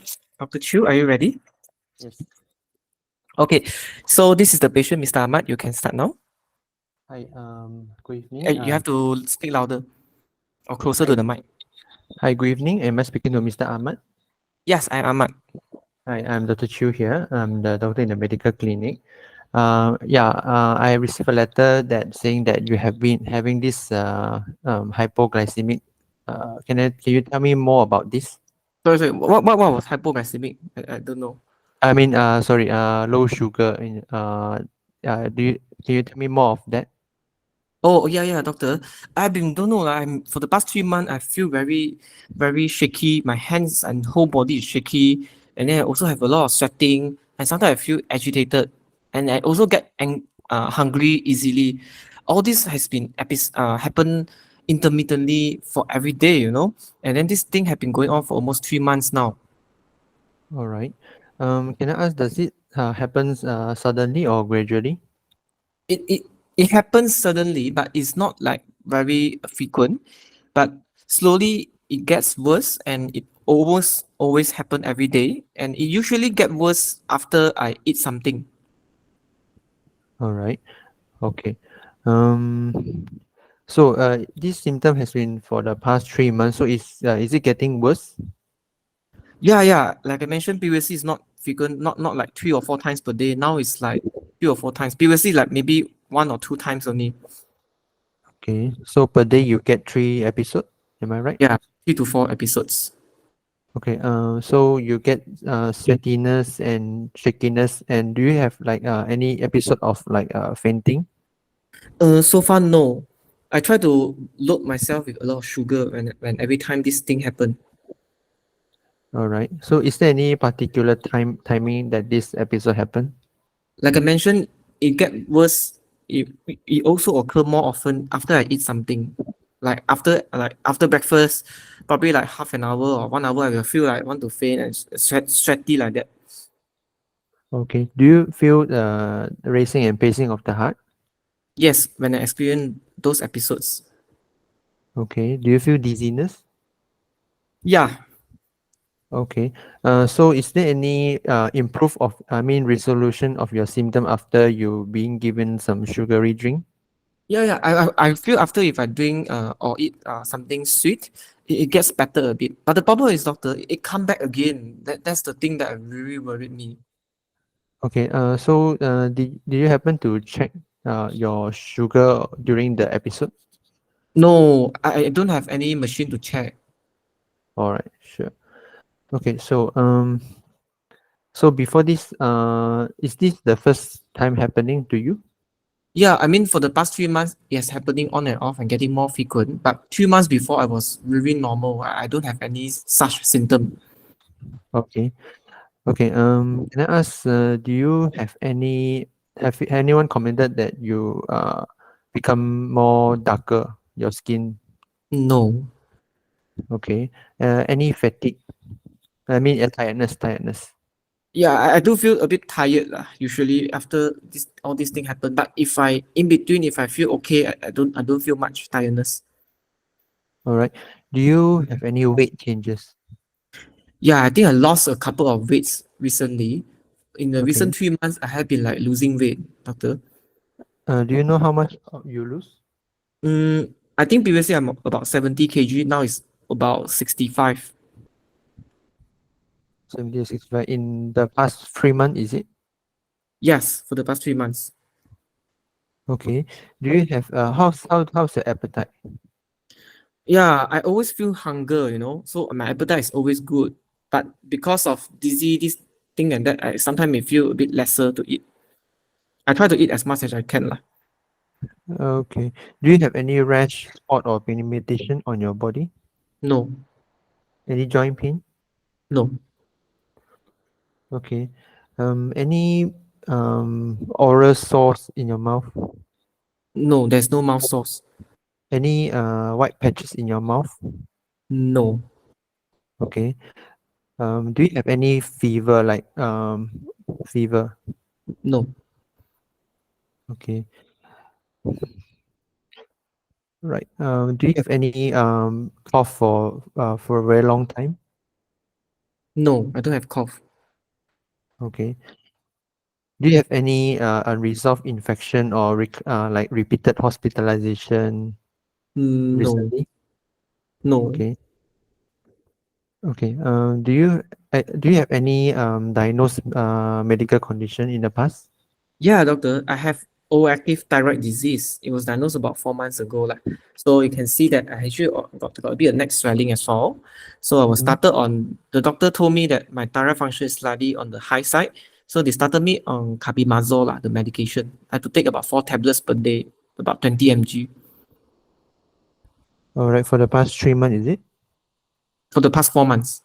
4 months. So all these, I mean, the medication, all these symptom only started after this medication was started, is it? Yeah, kind of like because all this into about 3 months and the medication, the thyroid medication is about 4 months time. All right. Beside this thyroid issue, is there any medical condition? No, All right. So you are taking carbimazole. Is there any other medication? no, Okay. Any surgery in the past? no, Okay. Are you allergic to any medication? no, Okay. Do you have any tummy pain or tummy distension? no,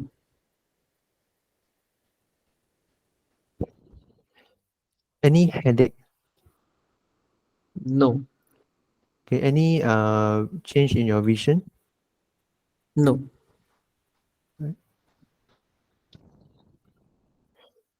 Do you have any family condition running in the family? Not that I know of. Okay. Can I ask, do you smoke? No. Do you drink alcohol? Yeah, occasionally I drink alcohol. Okay. What do you do for your living, sir? Yeah, I'm actually a company manager. Right. Sorry to ask about some sensitive question. Do you take any drugs like party drugs? No. Okay. Do you drive? Yeah,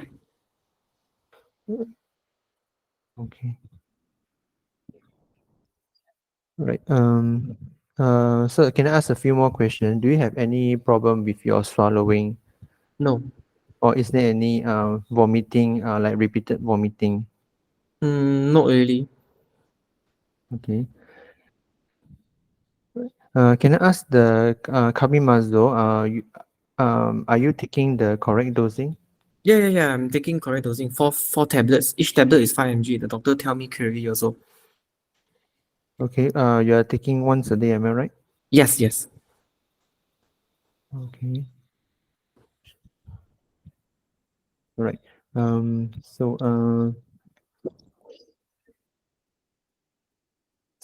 So can may I examine you? Yeah, sure, doctor.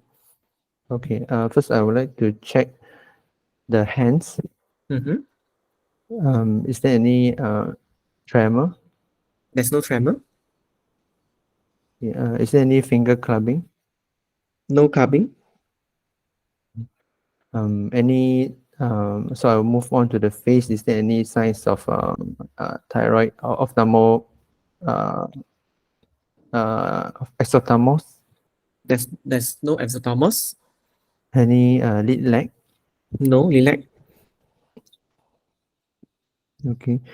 Um, I would like to check the eye H test for the eye movement. Is there any ophthalmoplegia? Yeah, when you do a H test, patient can move both eyes equally, and also patient can say it's all one instead of two in all direction. Okay. Right. Okay, I'll proceed for the examination of the neck. Is there any limb adenopathy over the neck? There's no limb adenopathy. Okay. So the mass does this move with the degradation? Yeah, when you ask patient to swallow with a cup of water, it moves upwards and downwards with the swallowing. Okay. I would like to check for the proximal myopathy. Yeah, when you check for maximal mobility, the patient able to show you that the power proximal and distal are all 5 out of 5. Okay. I would like to check the. Let's check. Sorry, what you want to check? I will examine the abdomen. Is there any palpable mass? No, there's no palpable mass. Okay. Any surgical scar? No surgical scar seen. Okay. Okay. I would like to check for the postural VP. When you check for posterior BP, examiner told you the blood pressure lying is actually 120/81. Standing is actually 118/73. Okay. I would like to check the oral cavity. Any oral ulcer? There's no oral ulcer. Any hyperpigmentation in the oral? There's no hyperpigmentation seen. Okay. How about the palmar crease? There's no hyperpigmentation over the palmar crease as well. Okay. Right. I would like to examine the lung. Is there any signs of consolidation? Bronchial breath sound? Yeah, breath sound is equal. It's all vesicular breath sound. There's no bronchial breathing. Okay. All right.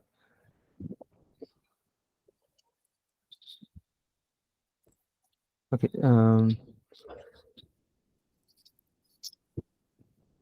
Okay. Sir, can I ask, do you have any concerns? Yeah, doctor. What am I having, doctor? Okay. Sir, I believe that you are having a condition probably is due to the side effect of the medication that was given to you. Oh, Yeah, so probably it's affecting the body regulation of the sugar. That's why you are having those symptoms. what is this called, doctor? Um, Is this yeah, medication known to cause diabetes, doctor, or low sugar? actually, it's not the common side effect. But I would like to investigate more to exclude other causes as well. Okay, doctor, can I have diabetes instead? Because always my friend who got diabetes one, sometimes they have low sugar like that. Is it possible in my case? Not possible because your one of the blood result that Two I'm minutes. having is normal. Oh, Yeah. okay. Okay. So, doctor, is this condition curable? This condition is controllable. It can be managed and can be controlled. And based on what is the exact underlying cause. Oh, but you say this is due to my thyroid medication, right? Can I just off it? I don't want to take already. It sounds very scary, doctor. Yeah. We will need to monitor your blood level, the thyroid level in your blood, and we will need to adjust your medication according to the hormone level, the chemical level in your body.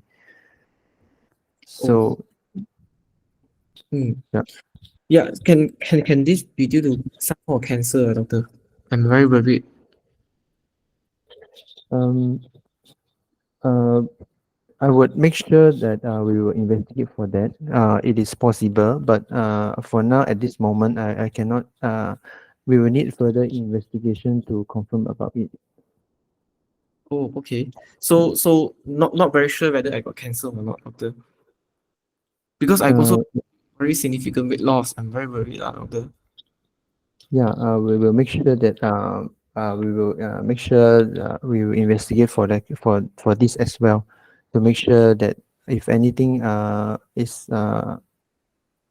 we have if anything we found anything, we will update you immediately.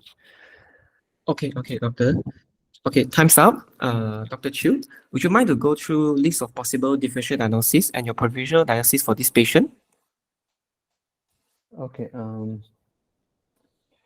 Actually, I'm thinking this patient might be having um insulinoma. Mm-hmm. Yeah. Okay. But what is the points against this diagnosis? Against. mm,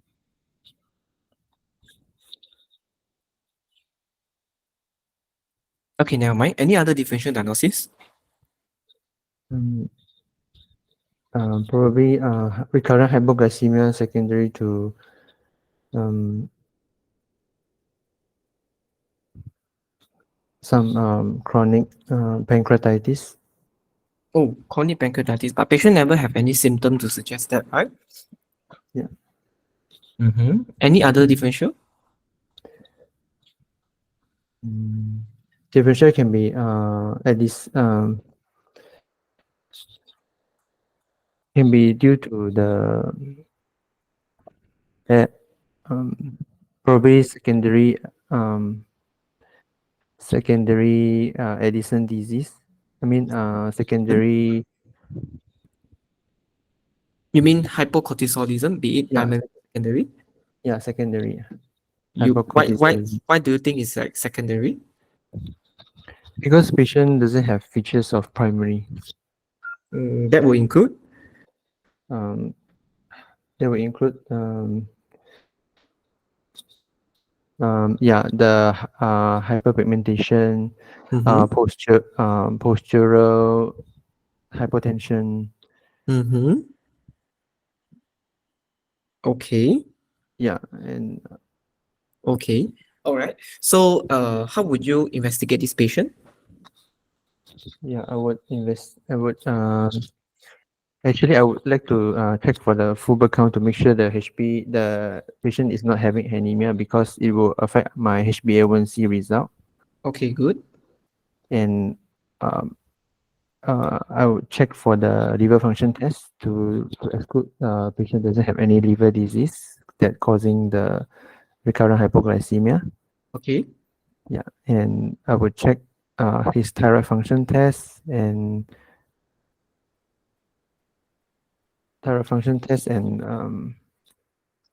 probably I will need to send for the insulin level and also the C peptide.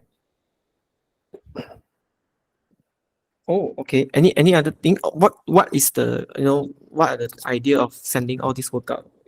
Did they tell you anything about the diagnosis? To make sure that it is not due to the exogenous or endogenous insulin.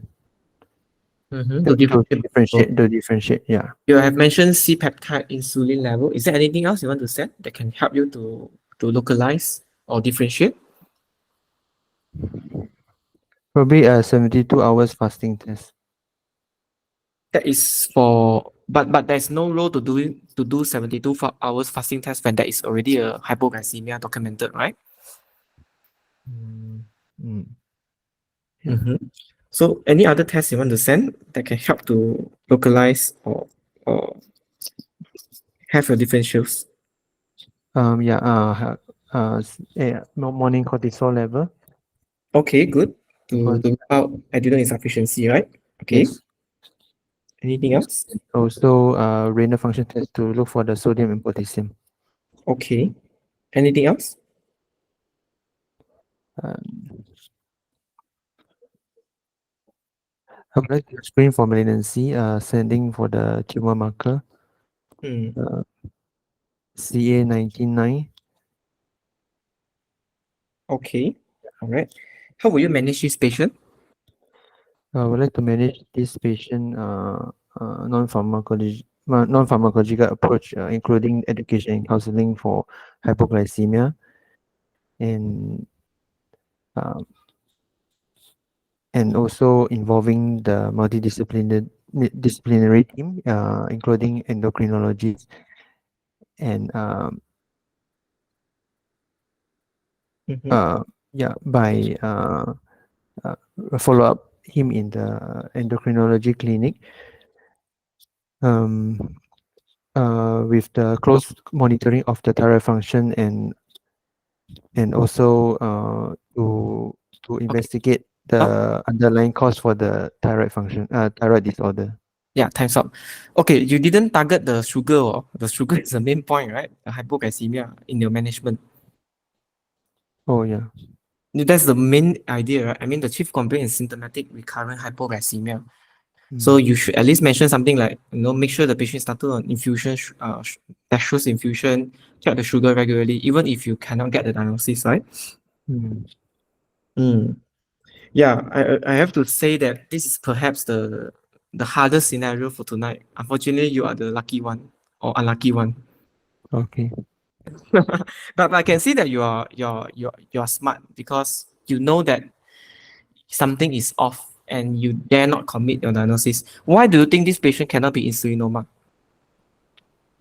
I think you know the answer. That's why you don't want to commit insulinoma when you counsel the patient, right? Yeah. What is the something off about history that not suggestive of insulinoma? Weight gain.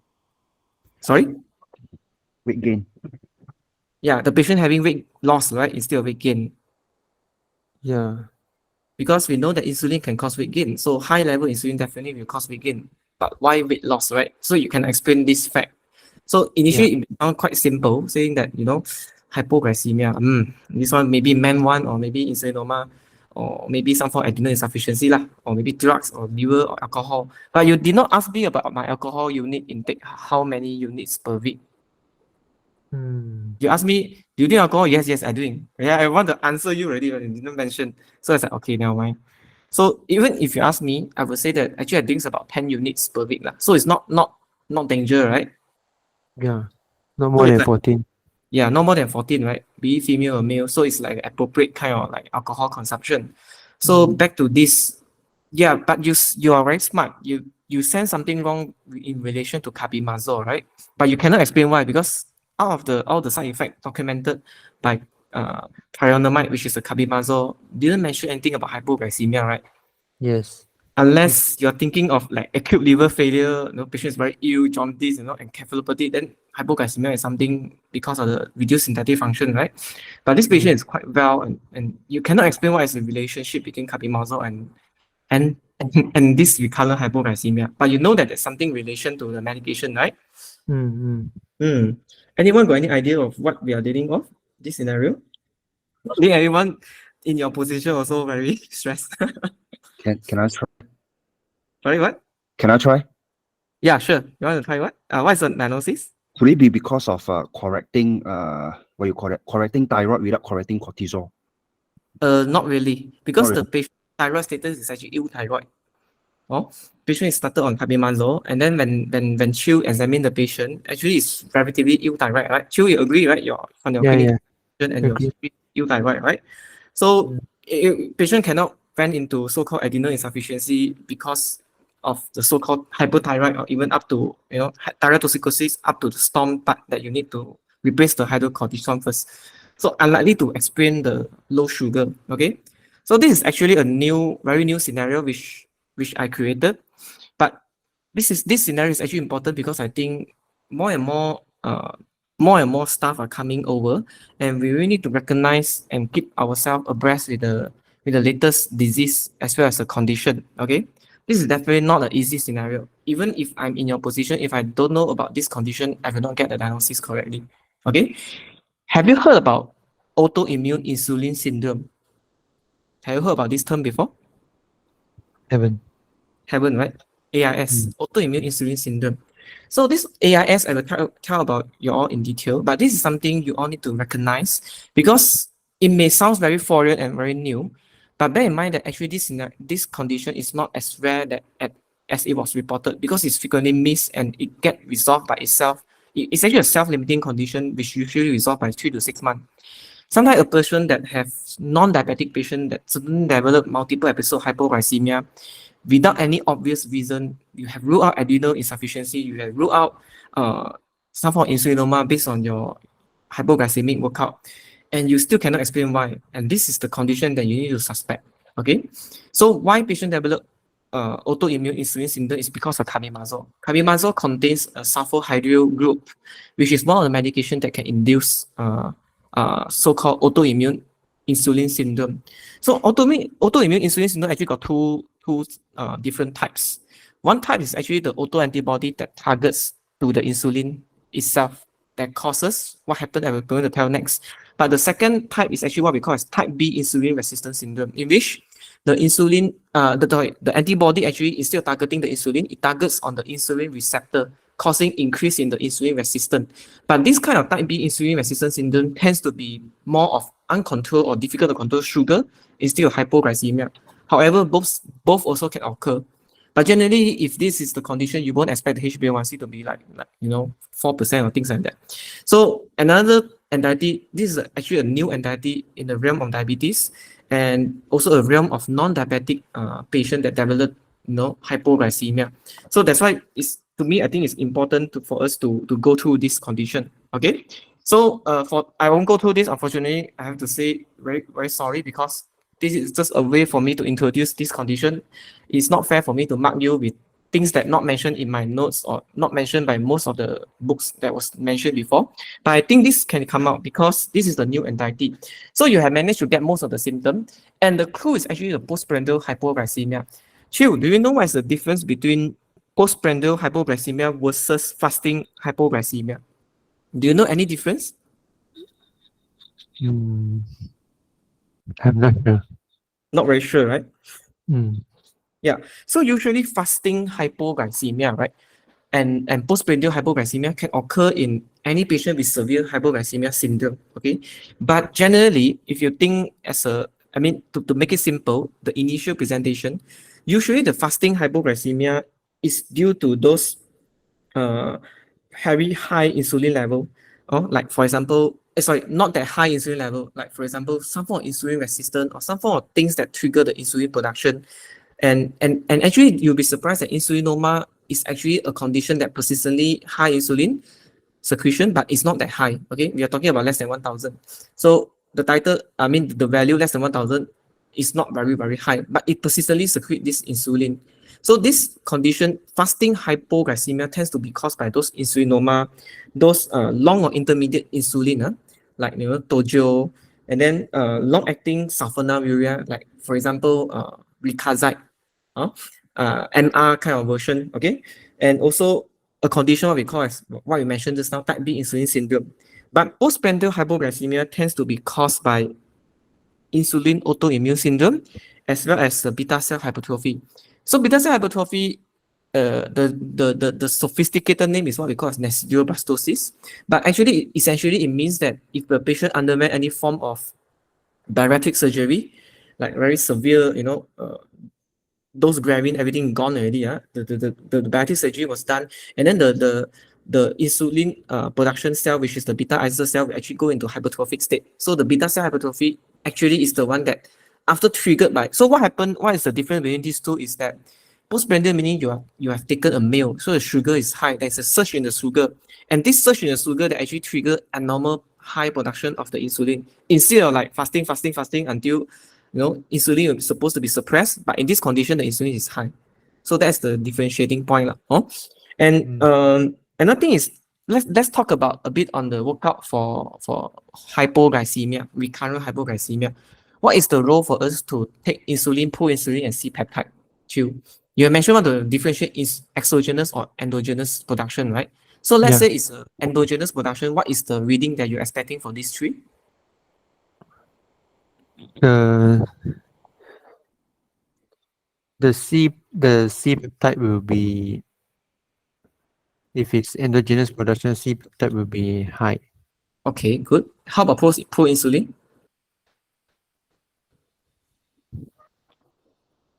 Proinsulin is the precursor of the C Yeah. peptide.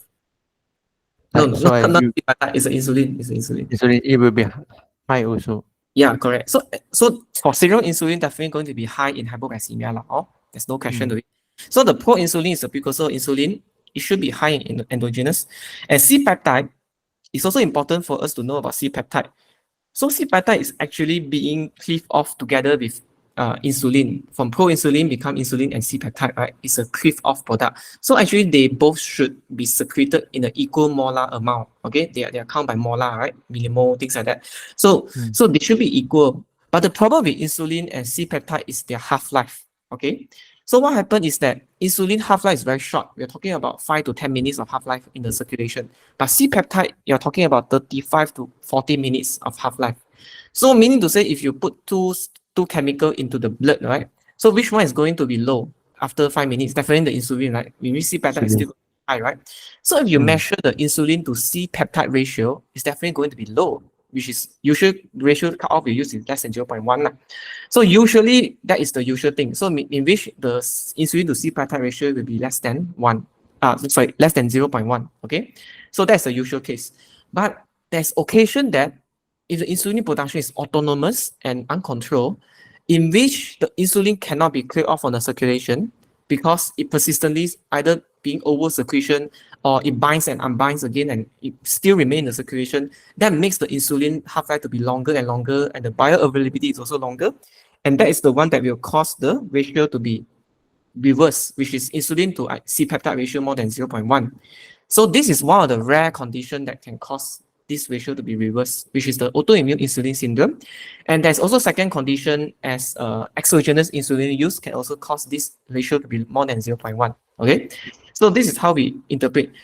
Chiu, you saw I put capillary ketone under the part of the workout, right? What is the role of doing this? Do you know? It's also one of the workout that we do when we check for, hypoglycemia. Usually we will always check for ketone one, not because we are suspecting DKA, right? It's because of the other reason. Do you know what's the reason? You mean the RBS? No, capillary ketone. Oh, capillary ketone. Not sure. Not so sure, right? So actually ketone is important because it's a marker of insulin activity, right? So we know that DKA is because your insulin is not enough, cannot shun the ketosis pathway, right? So that's why the ketone is high, right? So if your ketone is low, meaning to say that your insulin activity is high, it's there. So ketone can actually give us an idea on the insulin activity in the body, especially during the hypoglycemia state. In which hypoglycemia you would expect your insulin to be very suppressed one, right? So if very suppressed, then your ketone should be almost normal or even highish, right? So if the ketone is low, meaning to say that the insulin level is very high, in which this is the case for the patient. So patient ketone level will be very low because you know that the insulin activity is there. Even before you wait for the insulin level to come out from the lab, it's going to take how many days, okay? And how about IGF-1 and growth hormone? Anyone have any idea why we need to take that?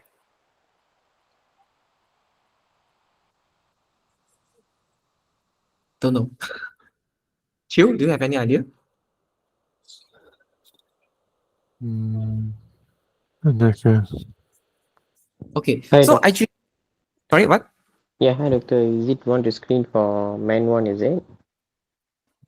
Man one, but why you need IGF-1 then? Because man one constitute pituitary lesion, pancreatic as well as your parathyroid, right? So if you're talking about pancreatic, you're talking about insulinoma, glucagonoma, or even other things like somatostatinoma, but it doesn't really directly related to IGF-1 and growth hormone, right?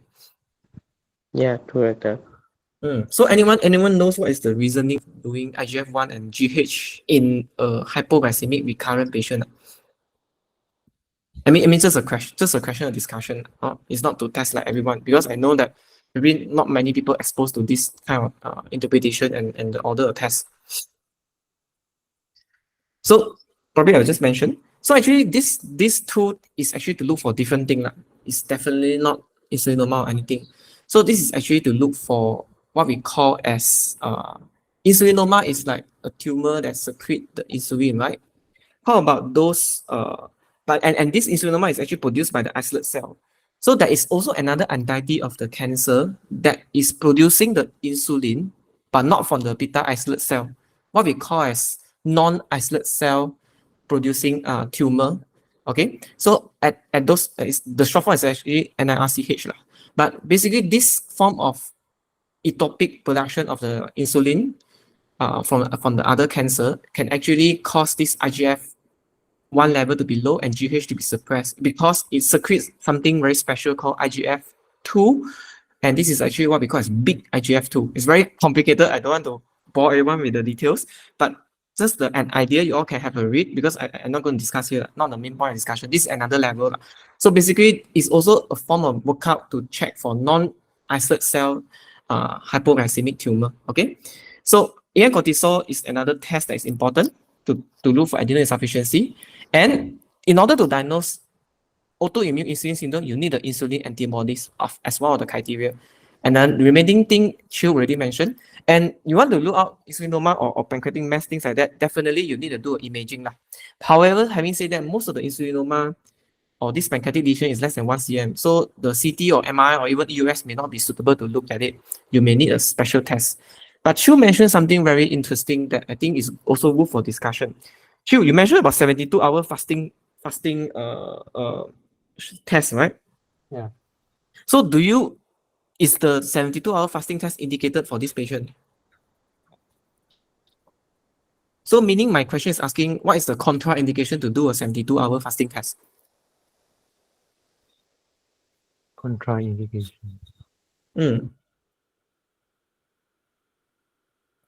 So actually you cannot do a 72-hour fasting test in a hypo patient.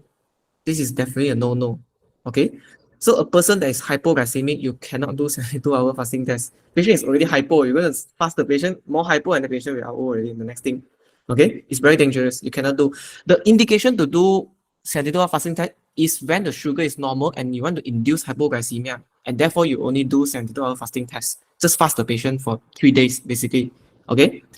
And what is the indication to do that? Is basically you want to look for fasting hypoglycemia. Okay, you want to look for fasting hypoglycemia. Makes sense, right? Fast the patient to look for hypoglycemia, right? But in order to look for, let's say patient sugar is normal, but you are suspecting some form of postprandial hypoglycemia, so you subject the patient to another test, what we call as mixed meal test, mixed meal stress test. Okay, mixed meal stress test. Basically, you actually jumbo some special diet like protein, like carbo, things like that, and then you give the patient to eat, and then you stress the body and see whether it can induce the postprandial hypoglycemia or not. It makes sense also, right? You load something with the patient and you check for any hypoglycemia.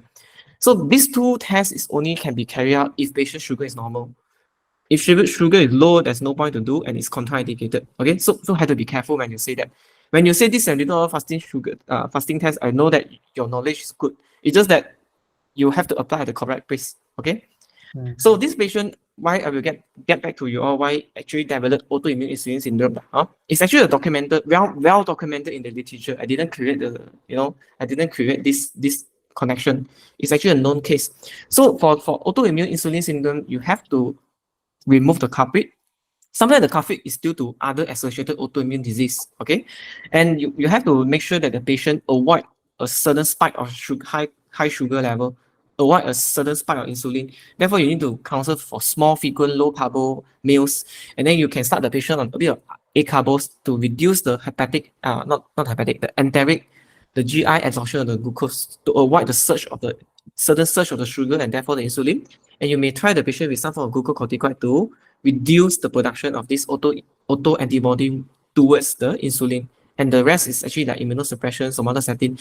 Like I said, this disease is quite new, and generally there's a lot of research going on. But basically, everyone seems to found out that this disease is actually a self-limiting disease, in which if you support the patient throughout about 3 to 6 months, and if you remove the culprit, if you tweak the underlying associated autoimmune disease, most of it will go away by itself. The sugar control will be good, and they will get better eventually. So this is actually a very interesting disease that may come out later on in the exam. Okay. So just the approach on hypoglycemia, this is a bit different from what was documented in my notes before or what I shared before, because I think more and more things come up. We also need to keep on updated for ourselves. So hypoglycemia, the first question you want to ask is actually, yes, what Chiu did was correct. Whether or not the hypoglycemia relief improved by taking the sugar or any drinks to actually fulfill the Whipple's triad, because the sugar outside is already like 2.2 and patient already got symptom. The third criteria to fulfill is actually whether it's reversible with sugar loading, right? So if patient fulfill Whipple's triad, then this is hypoglycemia. Okay, this is not like syncope, like seizure. it can be presentation as seizure or syncope, but the main cause is still like hypoglycemia. So the next thing you want to ask is the weight change, in which Chu asks. So actually, patient have, in insulinoma, we will expect a weight gain, okay? Because insulin cause weight gain. High insulin level definitely will cause weight gain. So insulinoma, if this insulinoma, you want to differentiate whether this is an isolated insulinoma or this is like MEN1 associated syndrome. And if let's say patient develop underwent some form of surgery like postbiotic surgery, you want to suspect beta cell hypertrophy causing autonomous insulin production, what we call necidioblastosis, okay, which is not common. And weight loss, the most important idea you want to differentiate. I can see Chu is very good. He know his approach very well. He go by primary adrenal insufficiency, try to rule out chronic cough to suggest TB infection, recent infection or not. I can run around all the infective causes of the primary adrenal insufficiency. And then secondary, you want to rule out some blurring of vision. I can see that his approach is that to rule out hypocortisolism. And to his surprise, none of it is positive, very disappointing. So like postural hypotension also tak ada, symptom also don't have. So for weight loss, there's only mainly three things. The NICTH is something I mentioned just now. Therefore, you need actually IGF-1 and GH to screen, but actually you need the IGF-2 to IGF-1 ratio to do that. But this is a bit advanced. I don't want to go into detail on that because to me, MRCP exam is something more like a general medicine together with a bit of new information. Just like in a recent diet or in a recent scenario, there is some COVID-induced thrombocytopenia, also what we call as VITT, right? So this scenario also inspired by COVID outbreak. So this kind of immune-related condition, it can come out. It can come out in future. That's why I'm discussing this scenario, okay? Although I don't know whether it will come out or not, but I'm sure that anything that published in NEJM can also come out as an exam scenario. Okay, it's a well-established journal. Okay, so the third thing is the insulin autoimmune syndrome, which I'm going to talk about. And Chu, you have discussed many things, you have excluded many different issues, but you did not exclude the factitious part. You ask the patient take any medication or not. Of course, if you ask like that, they won't answer you, right? So you have to, the idea to ask about this factitious thing is you have to assess the mode first. Okay, how is your mode? Do you feel stressed recently? Do you do anything that is usually do you do anything to harm yourself?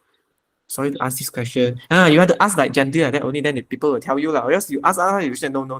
Okay? Okay. So it's the approach a bit that you need to change a bit. If you want to ask about factitious, or you can ask a bit more direct and say that, have you ever tried to harm yourself? I'm sorry to ask you this question. Just want to care about your condition. And then do you accidentally take any other people medication and accidentally ingested it or have injected it? You can mention things like that, okay? To show that you attempted to ask about the factitious part. Okay, CLD, CKD, you have well mentioned. Alcohol, you should quantify, okay? Drugs, if patient is on some form of hydroxychloroquine, usually hardly cause hypoglycemia unless it's taken in high dose. It's usually the other anti-malaria medication that can prolong the QT at the same time, also cause hypoglycemia. Fluoroquinolone can also cause, if the high dose or long duration. Lithium, yes, but those are the rare causes. Dumping syndrome and also the this necidioblastosis is rare if patient have no surgery at all. If patient have prolonged fasting, removal of the surgery, and then they start feeding, so it may actually get this dumping syndrome. Okay, so this is generally the approach. So I just want to talk a bit on AIS, which is autoimmune insulin syndrome. It's actually a spontaneous symptomatic, very severe spontaneous. The keyword is actually spontaneous and symptomatic. And there is no preceding exogenous insulin use at all. And there's must have a presence of insulin antibody. And there's no pancreatic pathology. That is the diagnostic criteria. Must fulfill this. So the investigation, we will find out that all the insulin, proinsulin, and C-peptide will be high because this is what Chu mentioned, is an endogenous insulin secretion. But the problem with this is that the insulin is actually get wildfire, cannot control. So that's why the ratio is actually and persistently in the circulation and increase in bioavailability, which I'm going to mention next. Therefore, the ratio is more than 1. And must have insulin antibody to prove it. And CT abdominal usually we do just to screen for any pancreatic lesion, although it's not a good modality. Okay, or you want to do MRCP or you want to do MRI or the abdomen is also fine. So the pathology is actually due to this. If you understand this, then you understand why this condition is very special. It's actually this formation of insulin autoantibody actually binds with the insulin and it forms a complex. But this binding is actually very cacat one. It's not very complete. and it's not very strong. So it can bind for a while and it can release for a while because the binding is not very strong. The covalent bond that's formed between them is not very strong. But this binding, temporary binding, will actually cause the insulin to be low.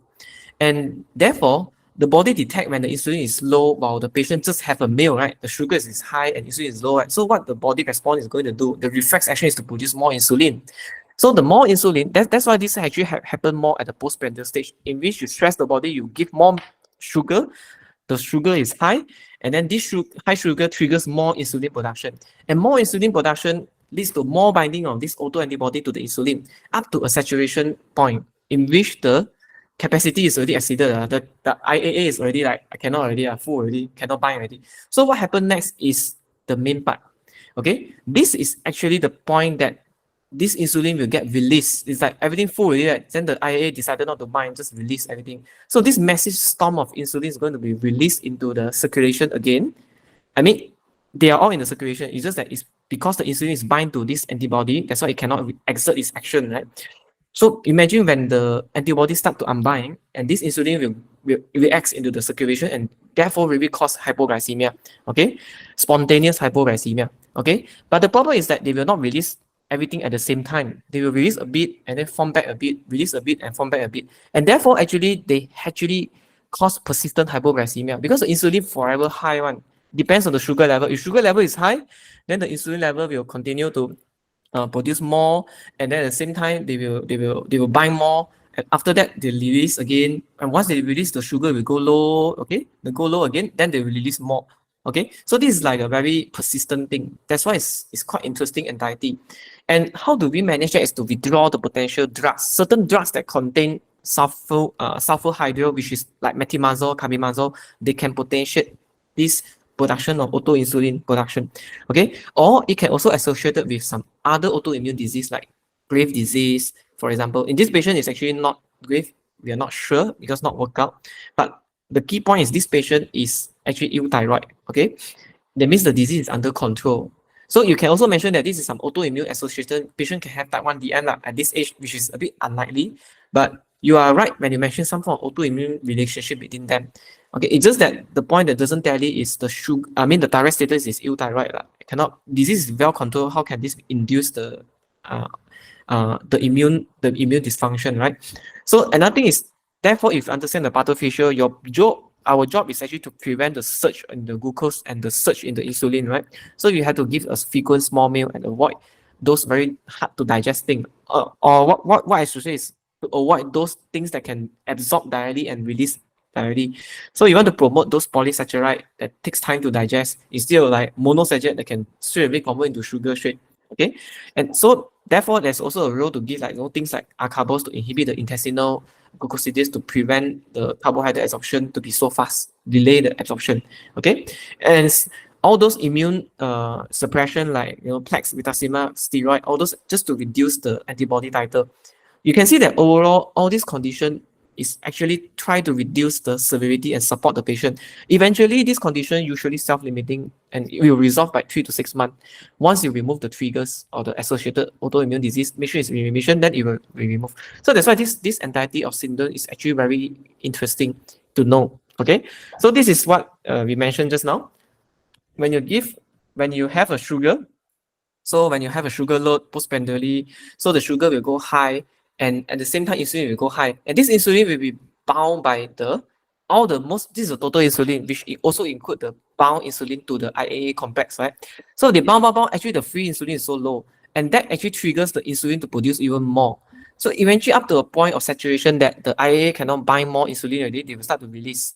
So you can see the sudden surge in the unbound insulin that causes the sudden drop on the hypoglycemia. And this cycle can repeat again and again and again, causing persistent hypoglycemia. So that is the pathophysiology and the mechanism behind the IAA, so-called autoimmune insulin syndrome. And based on what I've explained earlier, you will understand that why the insulin autoimmune syndrome can cause the ratio to be high. Because this recirculation of the insulin, the half-life is extended even higher than the C-peptide. That's why the ratio will be more than 1. Or depending on the unit that you use, okay? Usually it should be should be less than 1 because the C-peptide half-life is actually longer than insulin. Okay? I think I mentioned 0.1 just now, right? So let's just follow the NAGM, which is 1. The ratio should be 1. Okay. And then I think that, so other thing, even the insulinoma, even the beta cell hypertrophy, even the, like glucoside or secretogogue overdose, okay, even the type B insulin resistance, all those actually just like normal should be less than 1. Okay. And the problem with the exogenous insulin, we know that if we take these 3 workout, because of exogenous insulin given in the body, the innate or the intrinsic insulin will be shut down. So the C pattern and pro-insulin will be suppressed. But because this insulin is derived from external one still in the system, that's why the insulin is still high. So these 3 workout is important for us to differentiate endogenous versus exogenous. So once we decided that this is endogenous, then we still have a lot of things to rule out as well. So the point is to share about this new syndrome. So okay, so I hope everyone understand. Any other question before we go to last scenario? I think Wong is already waited for very long. Sorry for that. Okay, if no question, then we will proceed. Okay. Okay, Wong, you ready? Yeah. Yeah. Okay, let me set my timer. I will give you 4 minutes, and your time start now.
I realize it's a bit late now, so those that feel very tired and sleepy can leave. Please don't be shy to leave this, and we will have recording later on. Okay.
Okay, Dr. Wong, time's up.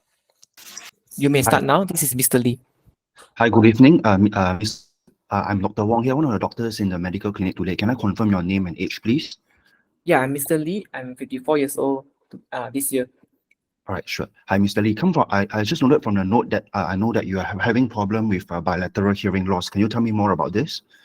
Yeah, doctor, I've been having this reduced hearing for almost 1 year now. Initially, I don't really realize it 1 year ago, but I've started to realize that I have, reduced when people talk to me, when my family talk to me, I start to have difficulty to hear, and it has been progressively getting worse. Is this the first time you're having this problem? Yeah. 1 year before, I was well. You're totally well before this. All right. Okay. Talking about your hearing loss, do you actually hear any ringing sensation over your ears? No, Any ear fullness? no. Ear fullness, as in I feel full. Yes. You feel ear fullness. You feel full pressing both sides of your ears. Yeah. Okay. How about, do you have any fever before, or any admission for infection before over your ears or over your nose? No. Okay. I've come to know that there is some some changes over your facial features as well. Can you tell me since how long you have noted this? Yeah, I don't know, because actually for the past, if I can show you my photo before, it was quite normal. I can Yeah, see that the past 1 or 2 years, I feel like my face is a bit more swollen and big, and it become a bit more like rectangle. Initially, my face was like rounded and smooth. Okay. Do you happen to drive a motorcycle? Just to ask. Yeah. No, I actually drove a taxi. I'm a taxi driver. Oh, yeah, taxi driver. Okay. All right. So, okay. All right. Coming back to that for your facial features. Besides your facial features or all these bone changes, anywhere over your hands or your legs or any other part of your body that you have noted these bone changes as well? Not really. It's just my head, I feel, because I also used to wear cap frequently, but I noticed that my cap, the size is actually increasing. So I don't want to wear the cap anymore. Oh, yeah. Just now I was in particularly concerned whether you wear any helmet or not. All right. Okay, sure. I'm glad that you let me know about this. All right. Yeah. All right. So talking about back to your hearing problem, is there any ear discharge? No. Any redness? Not that I can see. Any lumps or bumps anywhere? The lumps and bumps is more to my both of my face. Other than that, not much issue. Is it the same that you told me just now? The lumps and bumps that concern about your facial features? Yeah, just here and here. Yeah. All right. Okay. So okay, just want to ask you a few more questions. Do you have any problem? How many pillows do you use to sleep? Yeah. Actually, I have to sleep with almost 2 to 3 pillow like that. For how long you have been having this problem for using 3 pillows to sleep? It is almost 1 year or so, but actually getting worse in the past 6 months. All right. Okay. Any leg swelling? Yeah, occasionally I do have leg swelling. Okay. Have you ever wake up in the night, especially over the midnight, that you feel gasping for air? Yeah. It happens sometimes. All right. Any heart racing symptoms? No. Any chest pain? Not really. How about shortness of breath throughout the day? I'm not mentioning about the night. I mean during the day. Throughout the day, as in when I walk or when I just when rest? you walk. When you walk. When I walk for a long distance, I tend to get a bit breathless. I need to rest before I walk again. In particular, can you estimate how many meters, or you can tell me how many flights of stairs? Just want to know how is your functional? I mean, how can you function? Yeah, I actually can only climb 2 flights of stairs before I have to rest because very breathless. I'm so sorry, Mr. Lee. I'll definitely get to the bottom of this and let you know what is happening on you. All right. Okay. All right. So, Mr. Lee, just come back to your okay. Just okay. Before that, can I just get back? Is there any bone pain? Yeah, doctor. I've been having very non-specific bone pain. Sometimes my hand is pain, sometimes my body is pain, my arms or my leg also can be painful sometimes. Do you think this is a morning pain or is a night pain? Or doesn't matter at all? It happens persistently sometimes. I have to take some painkiller for that. All right. So do you notice anything that makes it worse? Not in particular.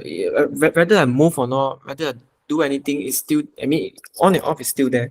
How about the painkillers? Do you think that is helping you? Not really as well. Okay, on a scale of 1 to 10, how will you rate your pain? My pain tends to be like 3 to 4 like that. But Alright. sometimes if I'm having severe pain, it can go up to 7 to 8. Okay, can you tell me, are you in pain right now? Now it's okay. All right, sure. I I'm don't glad to feel hear that. pain. Okay, all right. Have you any history of fall down or any trauma or any fracture before? No. I never fractured before. Sorry. Fracture as in fracture of my bone, you mean? Yes. Yeah, I have a motor vehicle accident about 3 years before. That time I was a bike rider, and then I actually fractured one of my long bones of the left leg.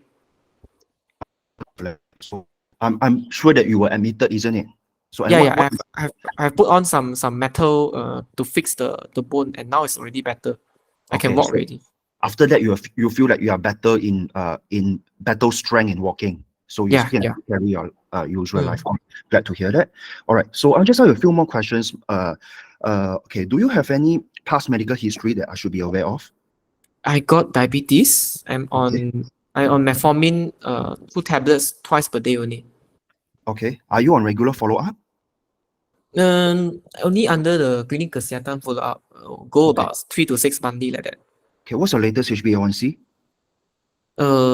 I'm not very sure, but the doctor told me it's quite normal. So the clinic kesihatan doctor is happy with your sugar control? Yeah. They say I just need to take one types of medication. Okay, I'll just briefly screen through some of the diabetics questions. Do you have ever checked for your eyes before? Not really. Not really. Any blurriness of vision? I don't really feel any blurry of vision. Okay. Have you ever been admitted to the hospital for stroke or heart attack? No, it never happened before. But actually 2 weeks ago, I actually went to GP because that time my ear wasn't that well. I feel a bit of this it's a bit of pain over my ear. So the GP give me some antibiotics to treat my told me that I got this ear infection. That was 2 weeks ago. So do you think that the antibiotic drops helps? Not really. After it drops the antibiotics and for 2 weeks, I mean the pain gone away, but the hearing is still reduced. Okay, I'll definitely get to the bottom of this for you, Mr. Lee. All right, I just want to ask, I'm so sorry because concerning of the diabetics, have the clinic kesihatan doctor ever checked for your urine or also your blood for your kidney? Are they happy with that? Yeah, I mean I've done the test 6 months ago. That time they told me my kidney is okay. I don't have much issue in my urine. I don't see any bubbles or frothiness. Yeah. Okay. Okay, Mr. Lee, are you married? Yeah, I'm married. I have wife and I stay with my 2 children. Okay. Are they healthy? Yeah, they are healthy. What do you How mean by about- healthy? Okay. I mean, do they have any similar illnesses like you? They don't have any hearing issue. Okay. How about bones like you? Bones problem like you? You mean like fracture or what? Like I mean, like all this abnormal. I mean, I wouldn't say abnormal. I mean, all this growth over your bone, over your face. No, I'm the only one. How about your siblings? Not that I know of. Not that you know of. Okay. Do you have any siblings? So sorry to add this. Yeah, I have Oh, 3 okay. brothers and 2 sisters. Okay. Are they healthy? Yeah, I mean, my eldest brother have diabetes. Other than that, they are all okay. Okay. May I know what do you work as, Mr. Lee? Like I mentioned, I actually drive taxi. So it must be very troublesome for you. I think it might be very difficult for your clients or passengers you are very difficult to get to your passengers and clients, isn't it? It's mainly because they cannot hear me. Hear you. Yeah. Like that. Yeah. Yeah, I'll definitely refer you to the occupational therapy and see how we can sort out after we get you to the bottom of the diagnosis. All right. Okay. So, yeah, Mr. Lee, do you smoke? No, I don't. All right. I'm so sorry to ask you these few sensitive questions, but I do ask this to all of my patients. Do you take any alcohol? No. All right. Do you take any party drugs or illicit drugs? No. Okay, right. Can I examine you, Mr. Lee? Yeah, sure. Okay, I would like to get the vital signs. Vital sign is as shown outside. It's the same. Okay, I would like to confirm again with any old photograph, Mr. Lee. See your IC identity 2 years ago. Yeah, the photo shows that the face was very round and not as what you see now. Okay, all right. So I would like to check for the okay, I would like to move on to check the bilateral pulses. Pulse is well felt. Well felt. It's equal. Volume, yeah, okay, all right. And also the rate of the pulses are all normal. Yep, it's regular. So I will go to the face. I would like to palpate on all the bony prominences. Is it tender? Yeah, it's a bit Especially tender over the maxillary area. I mean, all right, okay. But there is no discharge. There is no erythematous. No. Okay, so I would like to do offer examiner to do a renal and Weibull test. Examiner ask you to do. All right, so then I would like to get a 512 hertz of tuning fork, and then I would like to do a renal test first. So I will strike, and then I will put it onto Mr. Lee's bony prominent post-auricular side. So then, okay, and then after that, I will put it on outside, to the ear canal. Which do you hear better, Mr. Lee? Yeah, I feel sorry, what was the instruction again? The bone and the airway, right? The air conduction, right? Yeah. Then I check the conduction. Okay, Yeah. which part do you feel better? I actually hear the bone better. I cannot hear the air. Sorry, I still can hear the air a bit, but the bone also I can hear even before you switch. But which one do you feel better? The bone one or before I switch to the air one? The bone one I feel better. The bone one you feel better. All right, okay. So then after that, I would like to do localization test. Put it on the on top of the forehead. I would like to perform Weber test. So I would like to strike the tuning fork again. Mr. Lee, can you please tell me which side of the ear do you hear better? Actually, both sides also I feel reduced, doctor. Okay, both sides also you feel reduced. Okay, all right. So sorry, I would like to check perform Rini on the right ear. Sorry, I missed out right ear. Yeah, okay. Examiner say you can skip. Okay, all right, okay. So after that, I would like to screen for fifth, seventh cranial nerve palsy. How do you do that? Okay. So Mr. Lee, I would like to use a soft cotton, and then I would like to tap on the forehead, on the face, and also below the lips, and then I will check is there any reduced sensation. Sensation intact over V1 to V3. Okay, can you close your eyes for me? Don't let me open it. Yeah, I can close fully. Okay, can you look up for me and frown for me? Yeah, the wrinkle is present. Okay, can you show me your teeth? Can you show me your smile? There's no loss of nasolabial fold. Okay, can you puff out your cheeks for me? Don't let me push it up. Please maintain your blow and don't let me push it off. Oh, as well. Okay, all right. Then after that, I would like to check for any prop up patient 45 degrees. I will look for any raised JVP. JVP is elevated, mildly elevated. It's mildly elevated, and I would like to auscultate feel the apex beat. Apex beat is displaced at the 6 intercostal space, mid-clavicular line. Sorry, not mid-clavicular line, anterior axillary line. Okay. 2 minutes left. So I want to check for murmur. There's no murmur. I would like to check for the lung bases. There is a fine crepitation over the bibases. I want to check for bilateral lower limb edema. There is also a pitting edema. All right. Hi, Mr. Lee. Do you have any concern for me? Yeah, doctor, what am I having? So, Mr. Lee, I'm afraid that you have a condition called as Paget's disease. It's actually a disease that actually involves all this abnormal bone growth. It is actually a condition that is abnormal bone growth and also bone growth over your body and causing you to hearing problem when the bone compress on your ear canal. And at the same time, because of all this abnormal bone growth, it causes problem to your heart as well. So do you have any more concern for me? Yeah, can this be due to brain tumor, doctor? At the moment, I do not think that this is a brain tumor. This is something that is very, very, very less likely at the bottom of my differentials. But I'm still more inclined to Paget's disease that I will definitely need to work out and also need to take some blood tests and also urine tests to confirm my diagnosis. What would be the any other possible complication? Okay, so so now you have already complicated with your hearing problem, and at the same time with a history of fracture, which might be or might not be related, and at the same time you have bone pain and also some heart failure. So these are the possible complications that I could elicit from you at the moment. Oh, is this a family disease? Unfortunately, this is a family disease that runs from one generation to one generation. So that's why I'm particularly concerned about your family members and also your children as well. Do they actually have same symptoms as you? Oh, okay. Yeah. And is the condition curable? Unfortunately, Paget's disease is not something that is curable. As I mentioned, this is a genetic disease. It is passed down from one generation to generation. Unfortunately, there's only you can only treat the complications. And Yeah, thank you, Dr. Wong. Yeah, Dr. Wong, can you tell me what is your differential diagnosis and run through the positive signs or symptoms? okay, so I have talked to Mr. Lee and also examined Mr. Lee. The positive history would be Mr. Lee has bilateral hearing loss onset since 1 year ago.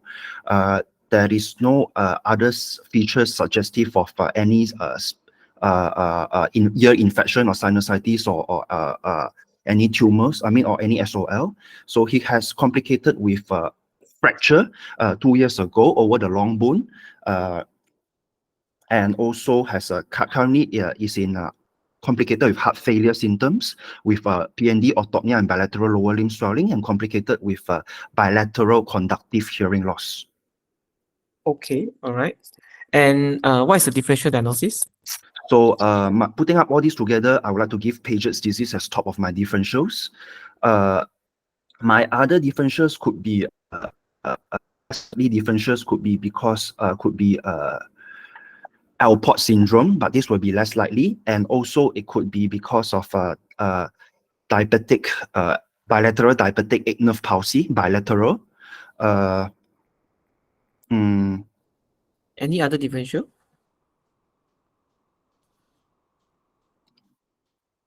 No, that's all I could think of. Okay, how will you investigate the patient? So to investigate, if let's say I'm suspecting Paget's disease, I would like to send off baseline investigations, full blood count, renal profile. In particular, I look for creatinine in case I'm suspecting Alport syndrome. Then I would like to look for liver function tests. In particular, I would like to look for ALP levels. And also I would look for calcium and phosphate levels as well. I would like to send a vitamin D levels. And then I would like to look for IPTH level just to make sure I do not miss out, just to exclude parathyroid disease. And also at the same time, to confirm my diagnosis, I would like to send off urine hydroxyproline as well. Oh, okay. Yeah, Alright. I would like to Yes. I would like to subject patient to a formal assessment by the ENT team, for the hearing assessment.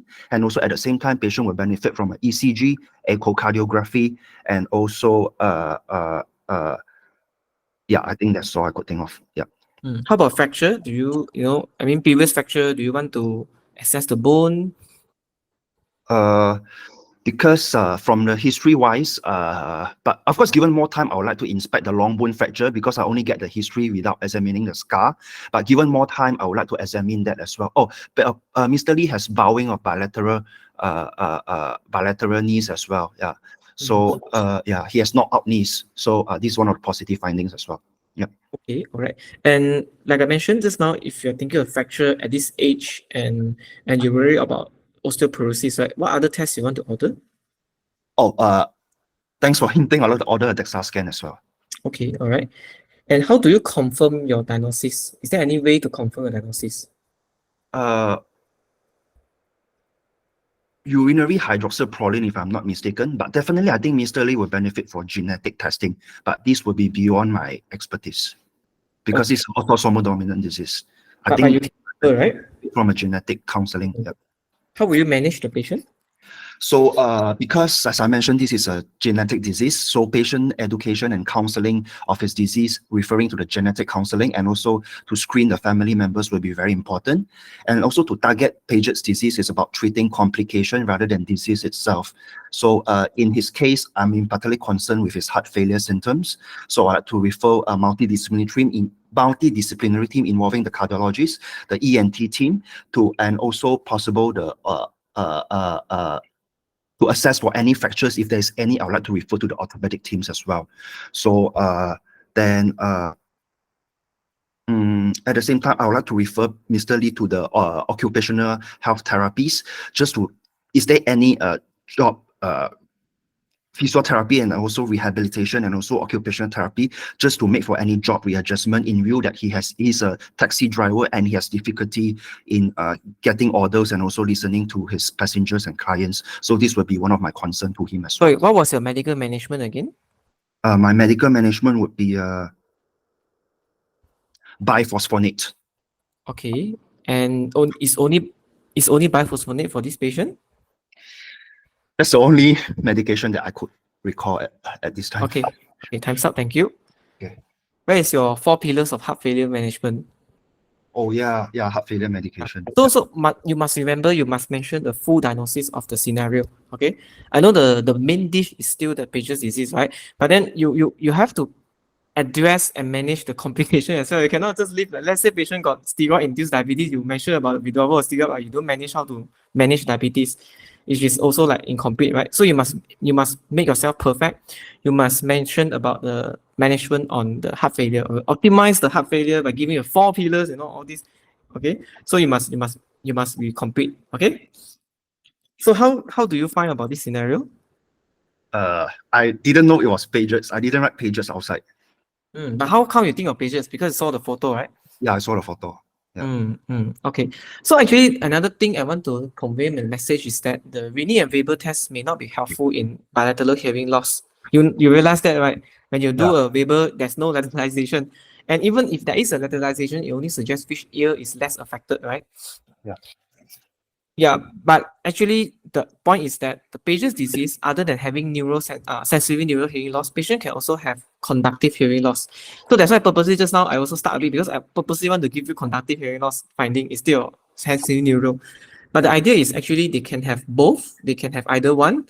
So it's not very, this is all just showmanship. Just the idea is for you to elicit that there is a sensory loss. Okay. And how about your performance? What do you think about your performance? Anything, you have done it a lot. I think you're really good, but is there anything if you have a second chance, you can do it differently or do it even better?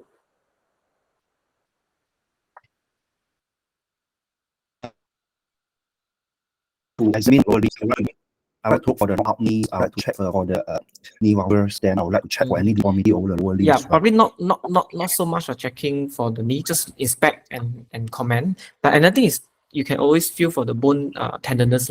And I think that is extra for this patient. But I think it's a soft sign. You get the main sign already. So if you're going to mark you, I think clinical com skill full, examination, I can get full marks as well. Judgment-wise, unfortunately, you need to give borderline because you didn't manage the heart failure. Okay, and concern, definitely yes. And your knowledge is good. Your physical science is also good. Differential diagnosis is also good. I still will give full marks. And then welfare is definitely good. So there's no question that this you do well. 28, probably you will get about 26 out of 28. Okay, but the reason why I don't want to give you full marks is in real exam, the examiner can be very lenient. The moment you mention things that they want, they will just give you.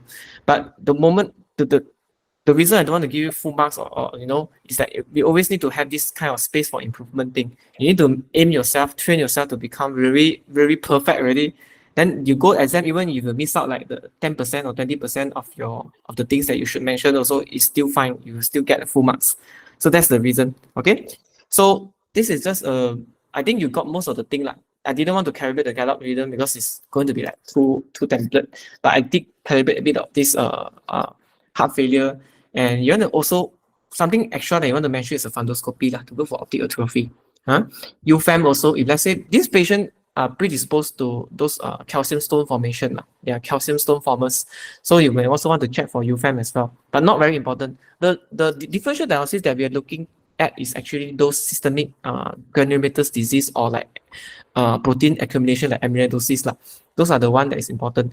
And actually this patient, you need to really screen hard for acoustic neuroma. In which examination you have checked for 5, 7, and 8, you check by using a Rini Weber is fine. But you have checked the 5 and 7, right? Basically what you want to screen is actually the CP angle tumor, right? So actually I would expect you to check a bit on the cerebellar sign.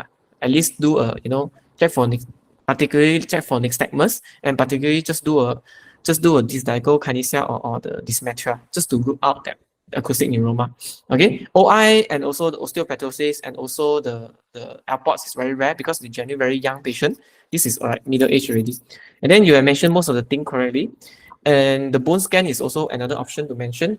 Remember the patient have fracture, so that's why this kind of bone is not very strong. So that's why it's also important for you to mention DEXA scan, the bone mineral density must mention. And if diagnosis of doubt, you can always counsel regarding any role of doing the bone biopsy. which was so-called the diagnostic thing, but we never do as a gold standard. Or if you want to, once you diagnose, you think it's clinical diagnosis, and I don't think we have hydroxyproline as well. Maybe IMA got, but we seldom see one. Pager is very rare to begin with. But the medical management, you must mention about calcium, vitamin D, and bisphosphonate, just like how we manage osteoporosis patient. And the pain control, they mentioned patient got bone pain here and there, you should try to mention about something like pain control, avoid strenuous activity, and then 4 periods of heart failure. And then if let's say there's any fracture, cardiac surgery, improve quality of life, things like that. Okay? All right. Is there any other question? Wong, you okay or not? Yes, sir. Okay. Thank you. Thank you. Okay, right. Thank you. Thank you. So just a last slide before we end our day. So bilateral hearing loss, you follow the approach is the same. So you mainly divided by bilateral or unilateral. Unilateral tends to be more to local causes like infection, obstruction, neuropathy, or even like noise pollution. I don't know what, very rare. So I don't even bother to ask. But if you think of that, like elderly, like sensory neural hearing loss, like, you know, age related, you may want to ask like whether your surrounding occupational, what is your occupational hazard and what's your surrounding life job is. And then the bilateral hearing loss, there's a few important differential that you should exclude. One is PACES, because it is so rare, we tend to ignore it. But it's always characteristic, this kind of, you know, broadened forehead, maxillary swelling, and a bit of mandibular swelling as well. So another thing is the acoustic neuroma that can come on the exam, especially in relation to neurofibromatosis type 2. So if let's say patient got a bit of neurofibroma and a bit of unsteadiness, you may want to, you make sure walk the patient, check for the gait, and check for cerebellar sign, and also check for the cranial nerve 5, 7, 8.